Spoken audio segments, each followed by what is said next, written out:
56 against UCLA. Him is the most important guy for Gonzaga because they score all those points in the paint, because they play through him, and then if you double him, he is a terrific passer, and they're the best cutting team I've seen in probably 30 years. I mean, they cut as well as anyone. A 22nd lawsuit has been filed against Texans quarterback Deshaun Watson, alleging sexual assault or inappropriate behavior. It's time for some Straight Talk. Cutting your wireless bill in half feels good. Home run in the ninth good. Straight Talk offers 25 gigs of high-speed data for $45 a month, up to 50% less than the other guys on America's best networks. Straight Talk Wireless. No contract, no compromise. Broadcasting live from the ESPN 690 Anajar and Levine studios. This is Action Sports Jax on ESPN 690 with Brent Martineau and Austin Lane. This is what we call Jim Nantz Week. From the Final Four in Indianapolis, championship game tonight, to the Masters at Augusta. And we're somewhere in between, by the way. We're up at Amelia River Golf Club celebrating a little golf on Masters Week. We continue with our Dream 18 card. You can play here, by the way, discounted golf. And we have discounted the Dream 18 card even more this week. Go to ESPN690.com. For $69, just about $30 off the Dream 18 card this week because of the Masters. So this is one of the courses you can play. We'll tell you all about Amelia River Golf Club coming up, but we're on the island, Fernandina Beach. We're actually within the city limits of Fernandina Beach. Absolutely love it up here. Brent Martineau, Austin Lane back in the Action Sports Shack studios. What a game we had the other night, Austin. Saturday night, Gonzaga, UCLA. Boy, if we get a championship game like that tonight, we'll be talking about it for decades. Yeah, that was an insane game. I'm gonna be honest, it was a crazy shot. It was a buzzer beater. It's probably the highlight of the entire tournament. But I feel like when you're the favorite by 10 points, and you also have that happen to you, to me, if UCLA would have did that, it would have been a lot more, I guess, pleasing to me. But for whatever reason, I want to see double overtime. So it was crazy. I was in shock. But I'm like, dang, I felt bad for UCLA.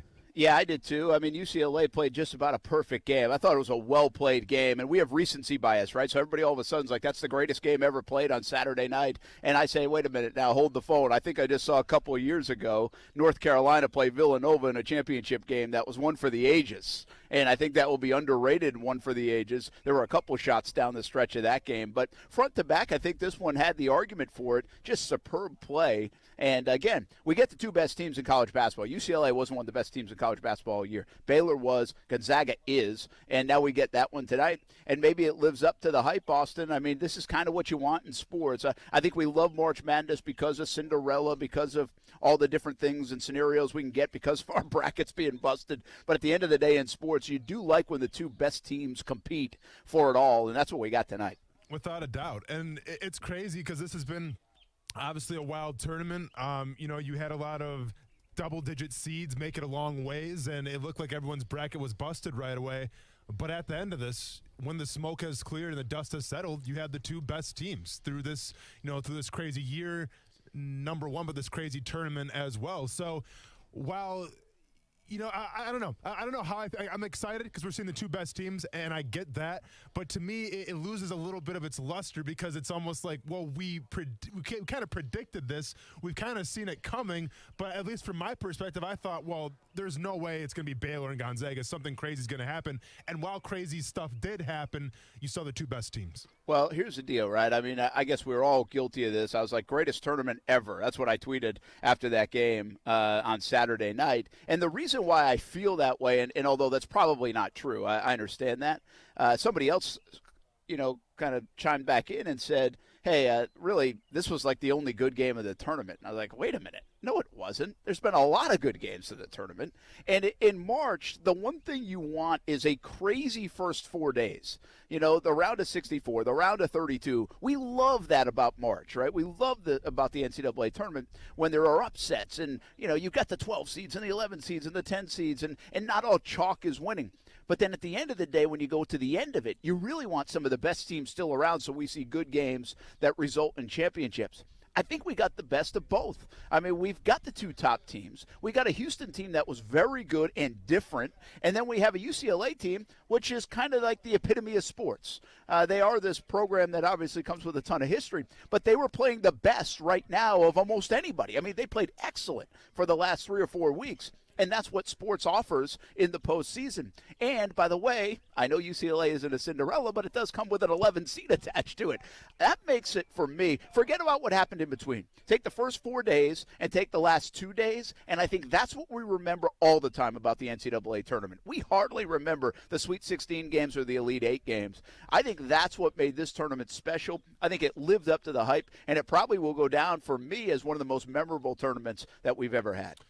To me, it all depends what happens tonight. You know, I think if you have a competitive game tonight, close to a nail-biter, let's just say, then I think you have every right to say that. There still is a lot of storylines going on in the championship game. You know, can Gonzaga go undefeated? Can they win their first national championship? So while it may seem like chalk a little bit in terms of the teams playing the championship, just because it's chalk doesn't mean there's not storylines there to be had as well. Well, so the NCAA tournament, we'll talk more about Baylor and we'll talk about Gonzaga. I think you can make the case, either one. Now, who was going to win the game, we can talk about that. We'll analyze the game. We have our predictions, all that stuff. But I think you can make the case that these two programs, whoever wins, is one of the best stories in all of sports that we can remember over the last 2 decades. And we'll talk a little bit more about it coming up, Baylor and Gonzaga. It is Masters Week. Not going to get heavy into the Masters just yet. A bunch of storylines, but we got all week to discuss that. Obviously doesn't tee off until Thursday. We'll be at a couple golf courses this week to help celebrate the Masters, and we'll have a little bit of it coming up a bit later on. But we talk a lot of football on this show, and you know, it's time, Austin. We've been talking now since, middle of December. Jags go 1-13, 1-14. They end up getting that number 1 pick. Been talking about Trevor Lawrence. We got the end of December. We got Urban Meyer stuff in January. More Trevor Lawrence. We go on the road for a week and a half with Trevor Lawrence and Urban Meyer. We go to Pro Day at Clemson for Trevor Lawrence. We talk about it in February and in March. Well, and here we are. Here we are in April. And it is Trevor Lawrence time. The Jags have been on the clock for a while, but now the countdown begins. We're just outside of 3 weeks away from the Jacksonville Jaguars franchise potentially changing like it's never changed before. Trevor Lawrence is about to become a reality. Yeah, and it couldn't happen fast enough because I'll be honest, we've been going over the same. And listen, it's still fun to go over, obviously. To me, what's kept me going are the doubters out there. Number one, those guys that say that, you know, Zach Wilson might be the best quarterback of this draft, and we'll see. Time will tell from that. But it's also the fact of saying, you know, could Jacksonville maybe go something? No, you know they're taking Trevor Lawrence. You know the reason why Urban Meyer is the head coach right now was because Trevor Lawrence could be an option. All the pieces fell into place, all the stars aligned, and now it's nothing but a formality. So, you know, when you have the phrase formality, you kind of have to evolve the storylines in different ways, right? Like, I think if you're the Jets right now, I'm not sure like what their, you know, sports media are like. I assume they're probably thinking Zach Wilson, but I think you can make an argument for a bunch of things that you can talk about. If you're San Francisco right now, I'm sure their sports, you know, radio shows are off the hook because you go Mac Jones, you go Trey Lance, you go Justin Fields. It's really, you know, it's been a different time, I feel like, in Jacksonville here where we've just been talking about, hey, it's Trevor Lawrence. Our job's pretty easy from that standpoint. Now, 25, the second round, the third round, those are going to be harder things to determine, and that's what we can talk about. But as far as the number 1 overall pick's concerned, our job's pretty easy. It certainly is easy, but with time comes the search, and the endless search at times, for more flaws from players. If you take me back all the way to maybe October, November, I would say even the early part of December, before I knew the Jags were getting the number 1 pick, before my attention wasn't necessarily locked in on Trevor Lawrence, instead I was locked in more on a Justin Fields or maybe a Zach Wilson. Those two were kind of in my line of sight when it looked like the Jags were going to pick number 2 in the NFL draft. If we go back to that time frame, now talking 4, 5, 6 months ago, I really did think that by the time we got to late April, Justin Fields may catch or close the gap, I should say, more than catch. Close the gap on Trevor Lawrence in all the pundits, analysts, experts, analysis and evaluations. Because what happens during that time frame is everybody wants to pick so much apart, and they want to, find the flaw of every player, and it's been done. And I think we got a little bit of that as we've gone along, from Chris Sims saying, I think Zach Wilson's the guy, from Justin Fields really falling to potentially the fourth or fifth quarterback taken in this draft. And while there's been few holes poked in the game of Trevor Lawrence, there's been a narrative at times by some to say, stop the car on the generational talent stuff. I see flaws in this guy. I guess what I'm asking you all these months later, are you still as gung-ho on Trevor Lawrence after all the evaluations, all the critics, as you were back maybe mid-December when we were singing Trevor Lawrence is coming to town live on TV because of our excitement? I remember that. Yeah. I have not wavered. What I said about Trevor Lawrence, even way back when it seemed like he wouldn't even come close to being a Jacksonville Jaguar, I still stand behind. And I feel like a lot of things I've said about all the quarterbacks, I still stand behind, including Justin Fields. It's just, it's so, I don't know. I guess this happens every year when we talk about NFL draft prospects, especially at the quarterback position. Like, I don't know what happened to Justin Fields. I sat here and said, I think after the Indiana game, I'm not a believer anymore, as much as I was. And it seemed like that didn't really deter anybody. And then all of a sudden, when he has probably his best game of his career on one of the biggest stages, and he's got banged up ribs, and he comes out and he balls out, then people want to get off the Justin Fields bandwagon. And I don't know if it's just a trickle-down effect where one expert says something and then other people follow behind him. But I'm like, what did you have to say about the Indiana game? Because that, to me, was the deciding factor. And don't tell me that they were rushing after him and he felt pressure in the pocket. Go back to his interceptions. 2 of those interceptions were on him. 1 of them was on his receiver. 2 of them were on him. Okay, those are Justin Fields mistakes, not Ohio State mistakes. So, it baffles me all the time that you can have that bad game like you had against Indiana. You can have that bad game against Northwestern. But it's not until the season's finally done and experts start talking to each other, then it's like Justin Fields is wavering. And it kind of seems like the same way for Trevor Lawrence, where it's like the whole time, the past couple years, we've been told Trevor Lawrence, is the next Andrew Luck in terms of, his talent and in terms of just, his draft grade. And then, the season goes on. He doesn't win the big one.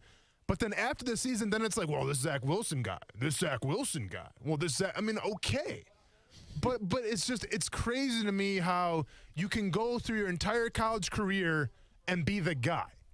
But all of a sudden, apparently you're a draft expert and you watch some YouTube videos and now you decide, well, maybe he's not the guy. Or all of a sudden you're the draft expert and you see Justin Fields after his big, game against, Clemson. And I was like, I don't know if he's not the guy. Why don't you say he wasn't the guy against Northwestern?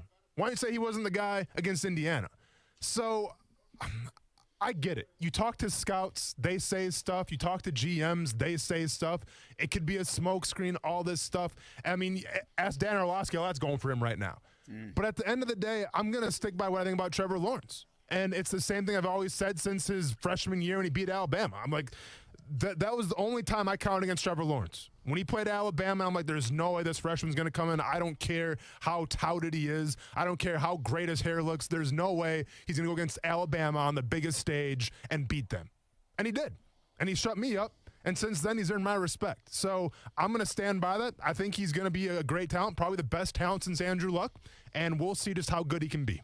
Yeah, and I kind of agree with you, man. I haven't wavered at all. I just asked the question on social media, have you wavered at all? Do you have any doubts? Because I think people want to kind of put those doubts in your mind. I really haven't. I mean, maybe it was a trip to his hometown. Maybe it's a couple trips to Clemson. Maybe whatever it is. I think it's more than just the football player that Jacksonville's about to get. I don't hear those kind of things talked about as much with Zach Wilson. Do hear a little bit of that with Justin Fields, and I think he would have been that guy too. I think he's strong off the field too, and Zach Wilson might be. But we'll see. I just don't hear that as much. But Trevor Lawrence will be. And Trevor Lawrence is going to be big in Jacksonville, probably big across the NFL with the Shield, and most importantly on the field. And I think he's still every bit of what everybody expected him to be, claimed him to be, and it's the reason why he is the undoubted number one pick in this draft. I mean, you might find a person here or there, but very few people will say it's not Trevor Lawrence at number one. You can poke the hole in the game. You can do all these things. You can critique. You can evaluate. But everybody has him number one, including the Jacksonville Jaguars, including Urban Meyer. And so I think that says a lot. I think part of this process where I thought Justin Fields would jump up and into the mix and close the gap just because it's the way it goes over these few months, I thought it was Justin Fields, but it's really been Zach Wilson. You know, and that's been the conversation piece around the NFL and around these quarterbacks. Really that and Mac Jones, Austin, you know. I feel like because Trevor Lawrence is a foregone conclusion, everybody said, okay, we did this on Trevor. Boom, let's turn the page. All right, what do we got in Justin? What do we got in Zach Wilson? What do we got in Mac Jones? Where do these guys fit? And Trey Lance even. But I really feel like this draft offseason has become all about Zach Wilson and really Mac Jones even more so than Justin Fields. Would you agree? Yeah, I mean, I think it's definitely – I think that it's the collapse of Justin Fields and maybe nothing that he's done. Basically, it's what people are saying about him. I think that deserves to be said. But I do think it is the rise of Mac Jones, but for sure it's the rise of Zach Wilson because – You had a guy in Mac Jones where you knew that he was probably going to be able to at least, you know, accumulate a pretty good season with all that talent around him. So he was on everyone's radar going into this past season. I think Zach Wilson's a different story. I didn't know a lot about Zach Wilson. I didn't know Zach Wilson was going to be where he's at the end of the year. You know, coming from BYU, where, yeah, you know, they've had a quarterback maybe come out of there, and you might have heard of him. But coming from BYU, where I don't call it a small school by any means, but, you know, it's not the SEC. It's not the Big Ten. It's not the ACC. So you almost have this underdog a little bit. And then you look how this guy's built and how he plays the game. Well, he's also a little bit of underdog in that standpoint. And you kind of have this one-year wonder a la Joe Burrow a little bit where, hey, like that deserves to be talked about as well because nobody wants to be, quote-unquote, the draft expert and, you know, say, well, where'd this guy come from? I'm not going to talk about him. Like, you have to talk about Zach Wilson because nobody saw this dude coming as good as he is. Now, we could maybe see Kyle Trask a little bit. Maybe we saw Mac Jones. We obviously saw Justin Fields, but it's always the guy that you don't see coming that gets a lot of the headlines. Joe Burrow got it last year, rightfully so, Heisman Trophy winner, and Zach Wilson's getting it this year. Yeah, I think you're right on. I think this has become about Zach Wilson. You know, moral of the story is this is what happens in the draft process. I would say this. I think maybe that Trevor Lawrence didn't even get poked and prodded, if you will, by the analysts and the evaluators as much as a normal draft prospect. One, because he was so high to begin with, right? I mean, everybody's comparing him to some of the greatest to ever come out as prospect. And he's that good of a prospect. You know, everybody has their – I'm not saying he's going to be – he doesn't have flaws or he can't grow, but from a prospect level standpoint, he checks so many boxes. I also wonder, Austin, if the lack of the normal pro day on the calendar, the lack of the combine, I think led to less information being passed around, maybe less smoke screens, less behind the microphone kind of criticism that others might talk about, get out, therefore rumors start, headlines start. I just feel like a lot of that was avoided by Lawrence. One, because he moved up his pro day, and two, because he had the surgery, and so he's kind of been off the radar for everybody. It hasn't really been in the public eye. So I just think it's a fascinating part of it. And for the first time in this franchise's history, they hold all the cards. And they hold it with this unbelievable prospect by so many that we put on this pedestal that some say generational, some don't. And I wanted to check in. I wanted to check in with everybody and see, all right, do we still feel as good as we felt in mid-December? Because, Austin, mid-December when the Jags got the number one pick was a long time ago. And we haven't seen Trevor Lawrence much on the field. And the time that we did since the Jaguars got the number one pick, it was a so-so performance against Ohio State. It's the only time we've seen him on the field when we knew he was going to be a Jacksonville Jaguar. But I agree with you. I think most fans agree. I think some of the responses on Twitter have already said that. Oh, yeah, for sure. Hey, we're all in, man. Well, you don't have to talk us out of it. We're all in. No, because he hasn't given you a reason not to be all in. Even the last game of his college career where he didn't get to hoist the national championship, but even that last game where people said, it wasn't his best game, it was still a pretty dang good game. So from that time, from his pro day, from everything that you've heard, Trevor Lawrence hasn't given you a reason to doubt any of what you think of him, depending it's in a good light. He hasn't had any controversial things. Now he tweeted about shoes, so be it. But with that being that's the only thing. There's nothing on the field that you saw where it's I don't know anymore. So I think if you're a Jaguars fan and you're having second thoughts, what are we talking about right now, honestly? Because what gives you the right to have second thoughts when you've looked at the list of quarterbacks that we've had here the past decade? Yeah, well, that's true too, right? I mean, it's all relative in that regard. I think it's going to be a great quarterback class. I really do. I think these guys are going – I'm kind of rooting for it to be too, Austin, That's okay. I want Zach Wilson to be good if he ends up in New York. I want Justin Fields to be good. I certainly want Mac Jones to be good. Now, hope they don't end up in the division. Yeah. And I hope our guy's better than all of them. Yeah. But it's really a fun process, and it kind of hit me today, man, that we're here. We are working a lot behind the scenes on shows and everything else, TV-wise, and here that the draft is here. It's this month. We got the Masters, we got the National Championship game tonight, but all eyes on April 29th in Jacksonville, no doubt about it. Let's take a break. We come back, we'll talk more football, talk more about that national title game. Whoever wins, and really I don't think you have to win to become really one of the best stories in sports of the last couple of decades and maybe in the history of sports, quite frankly, not just basketball. Baylor and Gonzaga go at it tonight at 9:20 for the tip. We're at Amelia River Golf Club. It's Masters Week. You can get the Dream 18 card, which means discounted golf here at Amelia River and other places around Northeast Florida and Southeast Georgia for just $69 this week. Almost $30 off the Dream 18 card. Go to ESPN690.com. We'll be right back. Now, the First Alert forecast on ESPN 690. The sunny skies continue for today with seasonable temperatures this afternoon into the mid to upper 70s, dropping down tonight into the low 50s, remaining mild with clear skies. From the First Alert Weather Center, I'm meteorologist Alyssa Hedgig. The Weather Center is brought to you by Beards Diamonds. Don't miss the buy one, get one free on wedding bands through the 25th. They just don't make them like they used to. People say that a lot, and sometimes it's true, but not for air conditioners. Manufacturers actually make them better than they used to. It's just that local AC companies don't install them like they ought to. Old school rules of thumb and yesterday's shortcuts simply sabotage new school systems. Can new technology give you more comfort with longer service life? Only if the AC tech knows how to properly engineer it for your home and how to install it right.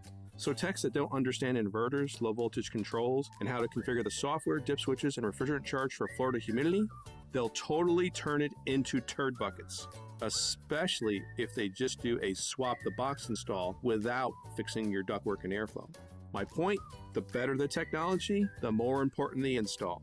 At Griffin Service, we fix what others can't, but it's best to have us install it right from the beginning. So if your new system ain't working right or your old one needs replacing, call GriffinService.com. 1250-697. Life is complicated. We all know it, and all can use the proper support system. You know what else can be complicated? Owning a home. And that's why Rex was built to go beyond the simple real estate transaction. Full-service agents for buying and selling, mortgage services, insurance quotes, escrow and title, even home repair, all one call away. I guess you could call Rex your home support system and not a typical brokerage. Call 833-REX-HOME. That's 833-739-4663. Want more? Of course you do. With all that convenience comes reduced fees too. In fact, the average Rex homeowner saves over $10,000 when buying and selling a home. Want to get started? It's never too soon. Call 833-REX-HOME. That's 833-739-4663. 833-739-4663. Florida license number CQ1057788. For further licensing disclosures, please visit rexhomes.com. It's been 6 months since my wife leased her new Cadillac from Fields Auto Group, and she absolutely loves it. It's our first experience with Fields, and it's been terrific. They say you can step up to luxury for less, and we did. Not just a luxury Cadillac XT6. The car is beautiful, but the customer service is extra special too. It was like that at Fields Cadillac Jacksonville, and it will be like that at any of the Fields locations in Jacksonville. Cadillac, of course, Jaguar, Land Rover, Lexus, Mercedes-Benz, and Porsche as well. Yes, it's luxury for less at all Fields Auto Group locations in Jacksonville. Plus, you'll also be part of their exclusive Fields Amenities program, where you will get complimentary loaners, car washes, and cafes. We are now part of that Fields Amenities program, and my wife tried the loaner program. It was easy and a nice added benefit. So whatever you're driving, see Fields and step up to luxury for less. Check out their locations all around Jacksonville, just like we did. You can go visit fieldsauto.com. Smoothie King is blending goodness to fuel your greatness. They make sure every blend is crafted to help you achieve your health and fitness goals. Smoothie King uses whole fruits and only organic veggies. You'll never find any sugary syrups or artificial flavors, colors, or preservatives in the smoothies. And unlike some other smoothie places, there are 0 grams of added sugar in many of the blends. Skip the line and place your order online now at smoothieking.com for contactless pickup or delivery. Smoothie King, rule the day. Hi, I'm here reporting from one of the vaccine locations, and we're asking people today why they decided to get vaccinated. Ma'am, why are you getting the vaccine? Why am I getting the vaccine? So that I can go back to church. The COVID vaccine is a safe and proven way to get our lives back to normal. This is why the Florida Division of Emergency Management partnered with local community leaders to create Vax904.com. Visit Vax904.com or call 357-0892 to get more information. It is the home of the Action Sports Jax Dream 18, and make it your home course as well. The golf club at Southampton in North St. Johns County, located off County Road 210. It's family owned and operated. Southampton is a fun course to play, and the golf club at Southampton offers club membership programs starting at just $79. With its elite practice facilities and player-friendly golf course design, it'll be your gateway to a great time with the family or with your buddies. For information on the membership programs, call the golf club at Southampton, 904-287-PLAY. Again, it's 904-287-PLAY. Get the best JAGS, Jumbo Shrimp, local and national sports coverage on Action Sports Jax from 3 until 6 p.m. every weekday on ESPN 690. Stream it live anytime, anywhere, on any device. Your PC, smart speaker, or your cell phone. Listen on radio.com or ESPN690.com. Austin Lane. Are we on right now or not? Like our screen? I guess we're good. Brent Martineau. Yeah, you got to go all the way. Yeah, we're back. Thanks for your concern. You're welcome. Action Sports Jax on ESPN 690.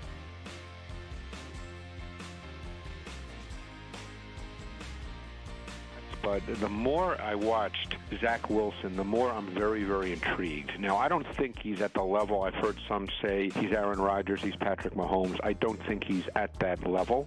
But there's something about the looseness in his body. He's got a live arm, not a power arm. Like, he doesn't have an arm like, let's say, Matthew Stafford. But he's got a live, loose arm. He's very loose with his body. He moves extremely well. As you know, Rich, no quarterback comes into the NFL a finished product. I would say overall, Lawrence would probably still be my guy at the top. Probably. That is Greg Cosell, by the way. He's live. He's flexible. It's like Gumby out there, man. Just loosen it up a little bit. Just start going to yoga studios and recruiting quarterbacks. That is Greg Cosell on the Rich Eisen Show. We'll play a little bit more of that because it was interesting. And it's really part of what I heard and saw that got me thinking about talking about these quarterbacks a little bit more today. That and the fact that we're just 3 weeks out from the NFL draft. And it's going to be a day like none other, really, in Jacksonville, I think. I just don't know if we have fully even grasped it because at times it felt so long away, and now it's almost here. So I think it's a massive day coming in Jacksonville. We'll continue to talk about it. And Cosell was really high on Zach Wilson. And he said something in there, and you'll probably hear a little bit more of it as we go along, but said really the only game that you can, fully tell against up competition is the Coastal Carolina game for BYU last year. And he faced some pressure in that game and was just okay with it. And so, and I thought Cosell did a good job. He's like, listen, just because he was okay with it doesn't mean he can't handle it at the NFL level. It was just a small sampling of it, and you could tell things were a little bit different when it happened. And so it was a nice cautionary tale of like, hey, what are you going to evolve into as a quarterback? Like, what will you be able to handle? I say it as simply as this. If Patrick Mahomes was a perfect prospect on tape, then everybody would have taken him in the top 5. I don't care who was picking. He would have never got down to number 10 for Kansas City to slide up and trade. And even then, it didn't feel like a ton of teams. If Kansas City didn't pick him, I don't think they were waiting in line for Mahomes to pick. He might have slipped to 17, 18, 20, man. I mean, maybe somebody else jumps in and get him.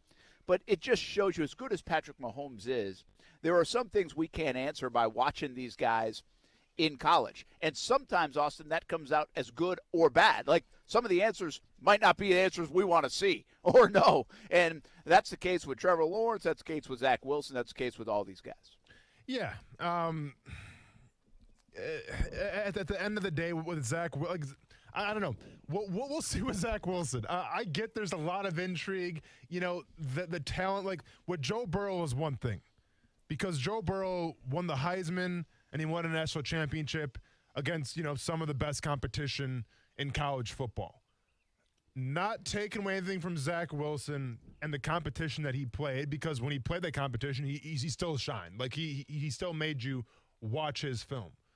But obviously, with the Coastal Carolina game, that's the one where you feel like, well, you got to win that one, right? Like, that's the one where you're taking out a team that's ranked.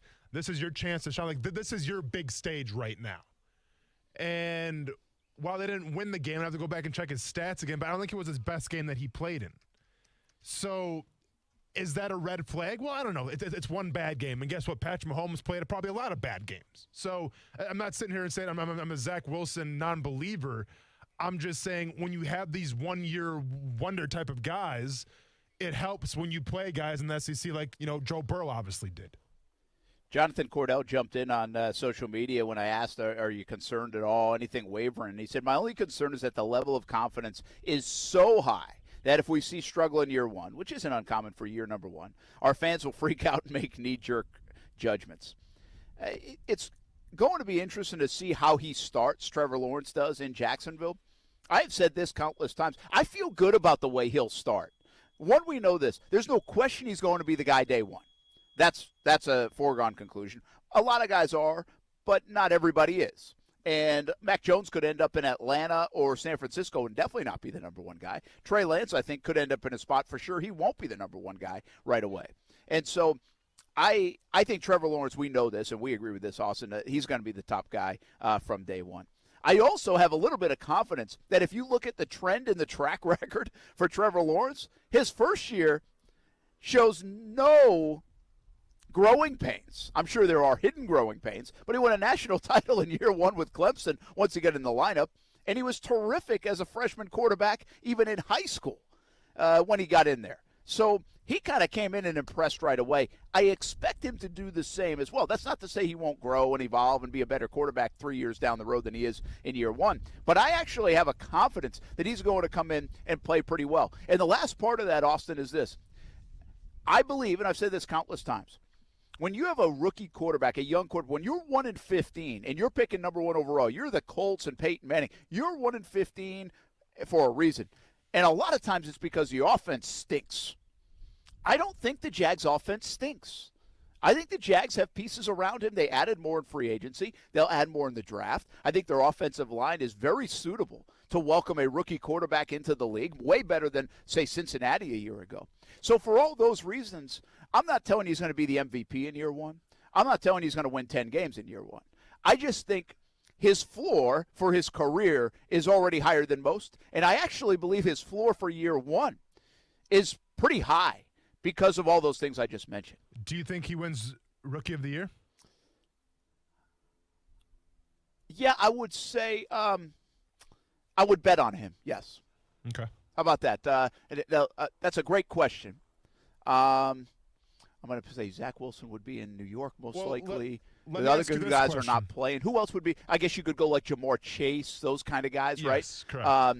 You remember, Herbert now came out a little bit of nowhere to win the Rookie of the Year. So it's not a slam dunk. But I would say the odds are that he will be a favorite to win the Rookie of the Year, and I would put money on that. Would you take him or the field? I think the smart bet in reality would be the field. But I'm saying, what would you do? I'm not asking what the smart bet is. Like, would you take the field over Trevor Lawrence? I'm not a smart bettor. Yeah. I would have no problem taking Lawrence in that bet if you want to, like, if somebody wanted to do that with me. Like, okay. I seriously feel like everything I just said. His trend says he'll play well immediately. He's surrounded by better than a lot of young quarterbacks would be surrounded by entering their first year of the league. I think those reasons and the maturity about him already, I just think those reasons say, you know what, I could see him having a good year. And what did Herbert win, by the way? You don't have to win like 9-10 games to win Rookie of the Year. Like Herbert was, what were they, 6-10 or something? Something like that, yeah. But obviously, I mean, he had some crazy numbers to go along with that. And record. He did. Well, so my point being, I think Trevor has a better chance of having crazy numbers than he does having 7, 8, 9 wins. Gotcha. You know? So do you think that, because, I mean, I can look up, we might have talked about this before a little bit, but, like, do you think that Lawrence is going to have a better year than Justin Herbert did? Because keep in mind what Justin Herbert had, though. I mean, what did he do? Well, I'm saying he had, I'm looking it up right now. But, like, from the standpoint of, he had some pretty great weapons at his disposal. I mean, when Austin Eckler was healthy, then you got a 3-down back. You had Keenan Allen. Let's look it up here. Justin Herbert, so his rookie year, 4,336 yards, 31 touchdowns, 10 interceptions. 31-10. Wow. Played in 15 games, went 6-9. Yeah, that's impressive. Do you think Trevor Lawrence can match that? I would say that is hard to match, but I still think you can. He won Rookie of the Year going away. I think you could win Rookie of the Year with a little bit less than that. Maybe it's 27-12. Okay. You know, maybe it's 3,800 yards. Mm-hmm. But I think he's capable of that, man. I don't know if they'll put that much on him. They've got a back that went for 1,400 yards from scrimmage. Is there a reason to do that? To put all this on Trevor? Now, they will be behind, much like Herbert was at times. See, Herbert won so many people over in that primetime game against the Saints. Remember that one? Mm-hmm. And so he goes back and forth with New Orleans, and I think they ended up losing that game. It was kind of fluky because that's what the Chargers kind of do. Mm-hmm. But that was a coming out party. Like, he had played well, and then everybody was like, hey, wow, look at what he's doing. You know, wow, holy cow. They weren't even planning on playing this guy. But it was that night, in my opinion, that you could see it. And with a team like New Orleans, and he went back and forth, toe-to-toe, and a good defense, too. And I thought that was the night where everything kind of was like, okay, this guy's going to win not only the Rookie of the Year, but this guy might have a chance to be great. You know, The narrative changed on him. See, that kind of narrative will start the year. The expectations will be so much higher for Lawrence based on where he's picked and how he's talked about. Believe it or not, as much as Herbert was talked about the year prior and last year when he did what he did, he was still somewhat of a surprise because they didn't plan on playing him when they did. Mm-hmm. So, and how it happened, of course. Yeah. So I think, yeah, man, I really do believe – I think it will be hard to duplicate. That was sensational. I'm not putting that kind of I'm not putting that on Trevor Lawrence. You know, I'm not putting 4,300 yards, 31-10 on Trevor Lawrence. Is he capable of it? I bet he is. But this was a 1-15 team.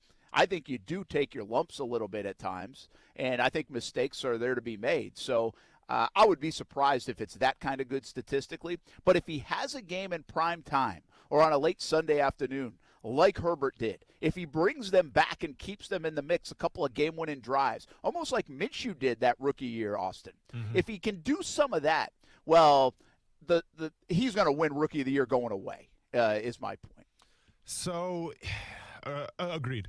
I think if you look at the Chargers back in 2000, and it would have been 2019, they go 5-11. They had Justin Herbert, and they go 6-9 with him. They go 7-9 total. And you look at the numbers that Justin Herbert had. Realistically, I think that if Trevor Lawrence could, and I agree with you, I don't think he's going to put up Justin Herbert type numbers. I think if he puts up 3,800 yards, 27 touchdowns and those interceptions can be held under 10, I think that if your team doesn't win at least 5 or 6 games, then, what are we talking about? So it all kind of goes hand in hand here. And I get it. Back in 2019, the Chargers, they had a lot of injuries, like they underachieved, all this stuff. I understand that. But the Chargers, in my opinion, they kind of took a step forward. And it's crazy to say they took a step forward because they lost a lot of close games. Yeah. And we're saying, should Anthony Lynn be out and all this stuff? Now, I don't really hear that narrative anymore. But the narrative that I do hear is, man, these Chargers now, Justin Herbert, let's see what happens. There's a lot of hope and optimism right now in Los Angeles. Yeah. Hopefully Trevor Lawrence can do that exact same thing, win 5 or 6 games, improve, and then get that hope back here in Jacksonville. Yeah, no doubt about it, man. I think you're right. I think so much of it's feel more than what all the numbers say, and the feel for Herbert was strong, And I think that's what will be interesting, like Zach Wilson. I like the Jags on offense. I think they have less issues than, say, the Jets do.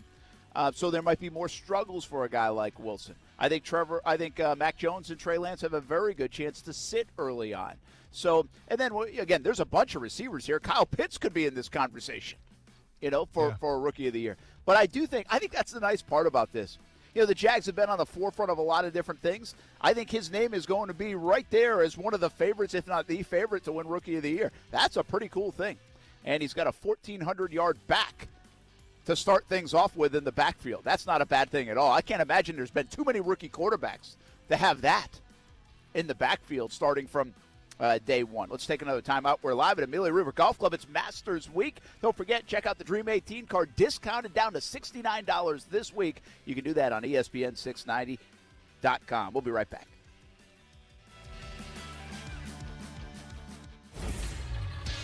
ESPN 690 Sports Center Update. Happy Monday. I'm Jake Mitchell. Congratulations go out to the Stanford University women's basketball team. They are national champs, edging out Arizona 54-53. And tonight, the men's title will find a home when Gonzaga and Baylor square off at 9:20. Here is Jalen Suggs, Gonzaga guard, with his thoughts on playing Baylor. I can't wait to get there. I'm extremely excited. Again, this is something that, we put as an accomplishment that we want to get to at the beginning of the year, and to be here, it just shows all the hard work, and effort that we put in all season long. And man, Baylor's a great team. They got great guard play. They play really hard. They have great defense. Bigs who give it their all, and play above the rim. So it's going to be a dogfight, man. There's no other way to put it. And in Jags news, they signed a free agent over the weekend. They picked up former Chiefs linebacker Damian Wilson. The Sports Center Update is brought to you by Morgan & Morgan. Morgan & Morgan, for the people. We should always be looking at our finances, but 2020 made my family take an even closer look, a bit more of a deeper dive, and it might have done the same for you, even into the world of retirement. Although that's a bit down the road for me, it might be closer for you, and your plan should already be under a microscope, and you have to lean on the experts to help guide the right plan. My friend Mike Lester with Talon Wealth Management is the perfect partner. He will provide a complimentary analysis and a plan for you. Call him at 904-515-5000 or visit guardingyournestegg.com. That's 904-515-5000 or guardingyournestegg.com. Mike will give you the guidance you need as retirement gets closer. He can help you convert company plans to private plans, a move that might give you higher returns and more options. You've earned the money. Now make sure you are ready for whenever retirement will be. Call Mike Lester at Talon Wealth Management, 904-515-5000. That's 904-515-5000. Or visit guardingyournestegg.com. Don't paint, don't vinyl, go Rhino Shield. Never paint your house again. Rhino Shield. Hey folks, living in Florida, we don't really worry about the seasons except for one, hurricane season. And since your home is your most important asset, protecting your home with Rhino Shield against harsh Florida weather is good for your house and it's good for your budget. As the saying goes, an ounce of prevention is worth a pound of cure. And when it comes to your house, those cracks in the walls will cost you thousands if not repaired. Rhino Shield waterproofs your home with a coating that's 13 times thicker than box store paint. It reflects 97% of harmful UV rays, has a Class A fire rating, is salt air corrosive resistant, contains the highest quality ceramics, and of course it comes in any color. Plus, with our 25-year warranty, you get a non-prorated 100% transferable warranty that guarantees against chipping, cracking, and peeling. So call 904-519-5055 or visit rhinoshieldjax.com and protect your house and your budget. so you'll never have to pain again. Call Rhino Shield today. Smoothie King is blending goodness to fuel your greatness. They make sure every blend is crafted to help you achieve your health and fitness goals. Smoothie King uses whole fruits and only organic veggies. You'll never find any sugary syrups or artificial flavors, colors, or preservatives in the smoothies. And unlike some other smoothie places, there are 0 grams of added sugar in many of the blends. Skip the line and place your order online now at smoothieking.com for contactless pickup or delivery. Smoothie King, rule the day. Hi, I'm here reporting from one of the vaccine locations, and we're asking people today why they decided to get vaccinated. Sir, why are you getting the vaccine? Why am I getting the vaccine? Because I would like to hug my grandchildren. The COVID vaccine is a safe and proven way to get our lives back to normal. This is why the Florida Division of Emergency Management partnered with local community leaders to create vax904.com. Visit vax904.com or call 357-0892 to get more information. It's a calling that's kept us free. It's a place to belong. What's the calling? Being a member of the Air Force Reserve. It's doing a job that makes a difference, serving your community and your country. It's part-time service where the impact is full-time. What's your calling? Air Force Reserve. To find out about local job opportunities with the Air Force Reserve at MacDill Air Force Base or Eglin Air Force Base, call 800-257-1212 or go to afreserve.com. This message is sponsored by the Air Force Reserve, the Florida Association of Broadcasters, and this station. April is Financial Literacy Month. Most people can't afford a surprise $500 expense. So the best thing you can do for yourself and your families is to create an emergency fund in a separate bank account. You should try to sock away at least 3 to 6 months of expenses before you start thinking about big purchases or investing. It literally will save your life one day. This is brought to you by One-to-One Financial, Jacksonville's hometown credit union. Get more great financial tips at 121fcu.org. Federally insured by NCUA. The Wendy's restaurant in your area has issued a major bag alert. Bag alert, major bag alert. The bacon double stack is back in the biggie bag with fries, nugs, and a drink, all for just $5. The following are to be expected: joy, disbelief, inability to think about anything else. This deal is effective immediately, and it's only at Wendy's. Major bag alert. Bag alert. Major Biggie bag includes 4-piece nuggets, small fry, and small drink. U.S. price and participation may vary. This is Action Sports Jacks on ESPN 690. Welcome into the show, a name you know. If you've been listening and watching ESPN for a long time, I know you know him. We're going to call him one of the forefathers, if you will, of sports radio, Mike Greenberg. Thank you. Forefathers is an interesting, that's fascinating. Every day as I talk to more people, I get older and older. So that's kind of funny. Listen weekdays from 3 to 6 p.m. in your car or stream them. ESPN690.com.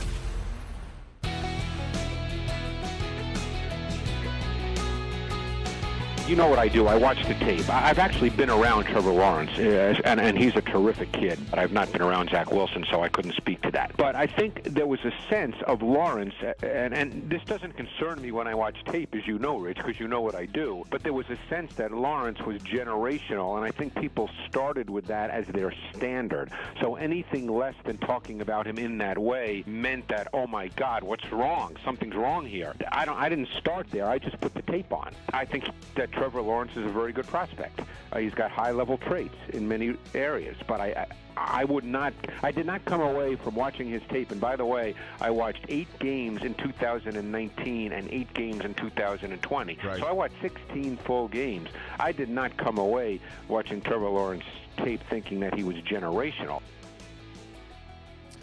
So that is Greg Cosell on with Rich Eisen. And what's interesting about that is he probably didn't come across Patrick Mahomes' tape and say it was generational. And they did do that about Peyton Manning, and then Peyton Manning goes out and throws like 31 picks in his rookie year. So, hey, it doesn't – that stuff doesn't matter, right? I mean, everybody evolves. So it doesn't matter what you did yesterday or how you look or how you're perceived to be, and that's the way athletes think anyway. But just keep that in perspective as you hear things like that. Let's hope he's generational, man. That's the thing. You just hope he is. And like I've always said about Trevor Lawrence, I think the floor is good. And you know what? Good around Jacksonville is an improvement. So at least there could be that. And the hope of greatness and maybe that generational stuff comes into play. I think we all know, we're not naive enough to know that that's hit or miss. I mean, that part of it is certainly hit or miss. Brent Martineau, along with Austin Lane and Coos here on a Monday. Hope everybody had a good Easter weekend, a good weekend in general. We're live at Amelia River Golf Club, and this is a cool place up here. I've played one other time. I did not play today, but beautiful day up here on the river in Fernandina Beach on the island, right in the city limits of Fernandina Beach. But they have new ownership, just got new ownership in November, and they are changing everything around. They're adding to the clubhouse, which is right in front of me.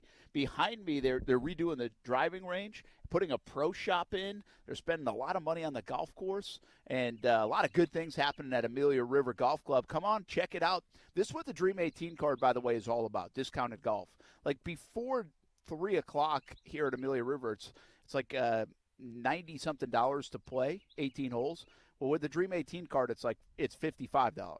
So you're talking about $40 off. Boom, just like that. And this week only, because of Masters Week, it's $69 to purchase the Dream 18 card. You get free stuff. You get 7 other golf courses at discounted rates as well. So go check it out, ESPN690.com. Hey, Austin, you would come up here a bunch, Fernandina Beach, Amelia? Yeah, I've been there a couple times. I love it up here. Yeah. Like when I come up here every time, there's certain places in the area. I mean, from Ponte Vedra to Jax Beach to Neptune Beach to go down even toward obviously St. Augustine. I think even down toward Matanzas. And this is a spot. It's like, hey, someday when I'm a little older, kids are gone, do I want to live up here? Yeah. Like that's that's what I say when I come up here. We don't come up here enough. Mm-hmm. Well, and there's like a bunch of celebrities that live there too, from my understanding. I think there are, some part-time. They have whatever, the summer houses or stuff like that. Where they want to get out of the winter. Yeah, so Amelia Island's where it's at. No doubt, and Fernandina Beach, that the main drag there on Fernandina Beach, so underrated, absolutely terrific. So anyway, come on, a beautiful day, beautiful week really to get up here to the island. Hey, Baylor Gonzaga tonight. I want to break down the game. But how good are you a sucker for a story? You're a big tough guy, man. 6'6", 245. You fight. You gouge people's eyes for a living. I mean, all that stuff. Are you a sucker for a story? Baylor, incredible. They had a player kill another player 18 years ago. I mean, you couldn't get more, down in the dumps of a program than that. And Gonzaga is, to me, the story that everybody wants to achieve at the mid-major level, from UNF to JU to places all over in various sports. You say, maybe we could be like Gonzaga. And look at Gonzaga, as they are a perennial power, and now maybe they are the best team in college basketball. They got a chance to prove it tonight. I'm a sucker for these two stories. I mean, what Scott Drew has done at Baylor and what Mark Few has done at Gonzaga, ridiculously good. Yeah, I'm a sucker for a story. It just depends what that story is. From the Baylor side, to answer your question, I'm all in on Baylor tonight. I'd like to see them win the championship. What they've had to overcome, because that's the story that we all love. It's overcoming adversity, because it's relatable to everybody. It's a story of that you can go back to the beginning of time in terms of adversity, and people can relate to that. That's why they identify with it so much. From Gonzaga's point of view, this is a team that they've been there a couple times and they haven't won the big one. So that's kind of like their own form of adversity as well. And, can they be an undefeated team? And I forgot who the last undefeated team was, but it's been a long, long time. Can they? Was that Indiana? Was it all the way back to Indiana in '87? I'm not sure. I'm going to look it remember. Up. Yeah. Check it out. So can they go undefeated? There's that whole principle as well. I guess where I find myself though with Gonzaga, and it's funny because I cheer for Gonzaga, it seems like every single year, but for whatever reason, I'm finding myself cheering against them this year. And I guess just because they're the front runner, they're supposed to win it. And I'm not going to take anything away from their undefeated streak if they do win tonight, because that means something. But let's be honest, you did it in a conference that isn't really the ACC or the SEC or the Big Ten. In terms of talent, in terms of competition, it's probably a little lacking from their perspective, and that's fine.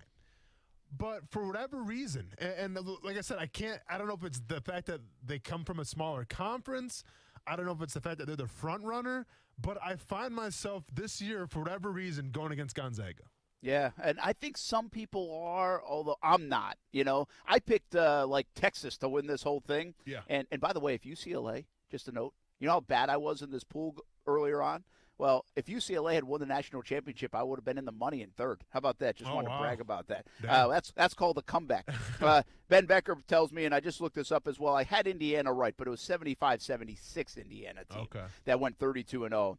But then there's only been 7 to do it. 4 UCLA teams, of course, the great John Wooden UCLA teams. North Carolina in 56-57. San Francisco in 55-56. I would assume that was Bill Russell-led team for San Francisco back then. So that's what kind of history we're talking about, something that hasn't been done in, do the math for me, 45 years. And for Gonzaga, of all teams, to do it, it would almost have like that San Francisco feel of it. But I hear what you're saying, man. I think there are people rooting for Baylor with their story against Gonzaga because they've already kind of written their 30 for 30. What they're looking for Gonzaga is the final 2 minutes of the movie. Yeah. You know? Yeah. That's what we're looking for, that final 2 minutes of the movie. Now, I'm going to be honest. If you're Baylor and you want to crush that story right now, rock those highlighter uniforms that you guys were rocking a couple years ago, and I will be cheering for Gonzaga all night. I will be shouting "Go Dogs" to the top of my lungs. You better keep it within the realm of colors that my TV can handle. Because if you bring those highlighter uniforms out, we're going to have issues. I do want to talk a little bit more about the actual game coming up. 2 fun teams, 2 of the best teams in college basketball all year, and hopefully we get a dandy of the game. That game Saturday was so good. A little Major League Baseball talk. Contenders or pretenders after the opening weekend, and much more to come here at Action Sports Jacks on ESPN 690. It's time for some straight talk. Sure, saving money feels good, but cutting your wireless bill in half, that feels really good. Like walk-off home run in the 9th inning kind of good. Okay, maybe not that good, but pretty darn good. With Straight Talk, you can get 25 gigs of high-speed data for $45 a month, up to 50% less than the other guys. Plus, no contract. All on America's best networks. Why pay a whole lot when you could pay half? Straight Talk Wireless. No contract, no compromise. Goodyear knows the importance of keeping momentum as you head down the stretch. Momentum starts with movement. It's pulled from the air like a contested rebound. Momentum builds with steals and fast breaks, and is proven by deep threes as the shot clock expires. Momentum is how we change the game, and now it's time to discover where it can take us. Goodyear, more driven. Where else can you get luncheon, brunchin', boozin' specials? Only one place, at Culhane's Irish Pub at Atlantic Beach and on the south side. It's as Irish as you can get, owned by 4 Irish sisters. And they've got fish and chips, of course, shepherd's pie. Go today for lunch or dinner. Eat in, order out. Culhane'sIrishPub.com for the full menu. And try the new 5 Sisters vodka at happy hour. Luncheon, brunchin', boozin' specials, and so much more. 2 locations, Atlantic Beach and the south side. Culhane's Irish Pub, Irish sass with 5-star class. Transmission problems? Call Action Transmission Specialists on Merrill Road, where you get the work done right the first time by the experts. I'm Robin Sidbury, the owner. Our techs can service all makes and models, and we provide a nationwide warranty, so you have the peace of mind knowing we solve your transmission troubles fairly and honestly and guaranteed nationwide. Call us at Action Transmission Specialist on Merrill Road, where quality counts. Get traction. Call Action at 744-0755. No matter what you are driving, you can step up to luxury now at any of the Fields Auto Group dealerships in Jacksonville. Cadillac, Jaguar, Land Rover, Lexus, Mercedes-Benz, and Porsche. Yes, it's luxury for less at all Fields Auto Group locations in Jacksonville. Plus, you'll also be part of their exclusive Fields Amenities program, where you will get complimentary loaners, car washes, and cafes. So whatever you're driving, see Fields first and step up to luxury for less during this amazing opportunity. Visit fieldsauto.com. Slip and falls can be embarrassing, leaving you in pain and feeling like you've lost control. I'm Glenn Levine from the law offices of Anna John Levine. After a fall, document the scene by taking photographs. Make sure to get medical attention for any injuries you may have. If you've been injured in a slip and fall, call the law offices of Anna John Levine at 904-600-4000. That's 904-600-4000 for a free consultation. And take back control of your life. Office in Jacksonville. For the ones finding new ways to ensure the job always gets done. For the ones wearing many hats. For the ones who are hands-on, even from far away. And the ones keeping business moving forward. We are Grainger, offering supplies and solutions for every industry, with 24/7 support and experienced staff at over 250 local branches. Call, click Grainger.com, or just stop by. Grainger, for the ones who get it done. Championship game tonight. Both teams seeking their first national title ever. Bulldogs looking to become the first undefeated men's champ since 1976. To keep that from happening, one key for the Bears will be rebounding, says ESPN's LaFonso Ellis. This is a Baylor team that is 7th in the nation in offensive rebounding percentage. They get 37% of their misses, and they convert it into 15 points. And what does that do? On the inside, teams panic when you get offensive rebounds. They tend to foul. The more you can get the basketball going through the net, getting them taking it out of bounds, the better it is because it takes away their transition game. MLB on ESPN TV and the ESPN app. Matt Shoemaker has not given up a hit yet. Twins leading the Tigers 11-0. They're in the bottom of the 5th. A 22nd lawsuit filed against Texans QB Deshaun Watson alleging sexual assault or inappropriate behavior. Do you own or rent your home? Sure you do. Fortunately, Geico makes it easy to bundle your home and car insurance. It's a good thing, too, because having a home is hard work. Go to geico.com, get a quote, and see how much you could save. Geico.com. Easy. Broadcasting live from the ESPN 690 Anajar and Levine studios. Anajar and Levine Accident Attorneys. Call 904-600-4000. That's 904-600-4000. ESPN 690. Jacksonville's home for ESPN Radio. WOKV Jacksonville. Listen live everywhere you go on ESPN690.com. ESPN 690, a Cox Media Group station. Broadcasting live from the ESPN 690 Anajar and Levine studios. This is Action Sports Jax on ESPN 690 with Brent Martineau and Austin Lane. Trevor Lawrence is a little bit of a body thrower. He's a strider.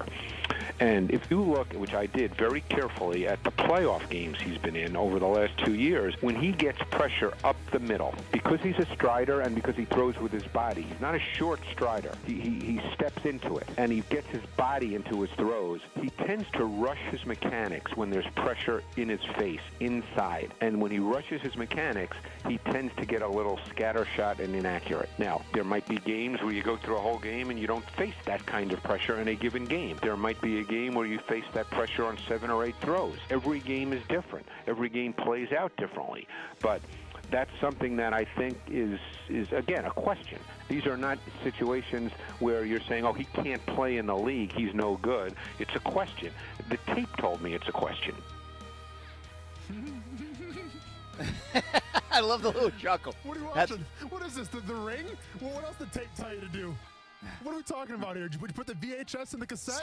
7 days. 7 days. Zach Wilson's a better quarterback than Trevor Lawrence. Come on. Hey, that's one thing. You know, I've Scary always movie, done by the this. way. Scary movie, by the way. That's Greg Cosell. And no disrespect, Greg Cosell, those guys are great. I believe them. But there's a thing in our business. By the way, big breaking news out of the NFL. Sam Darnold traded. So get to that in just a moment. What? Yeah, you see it? No? Are you sure you didn't got here? I mean, No.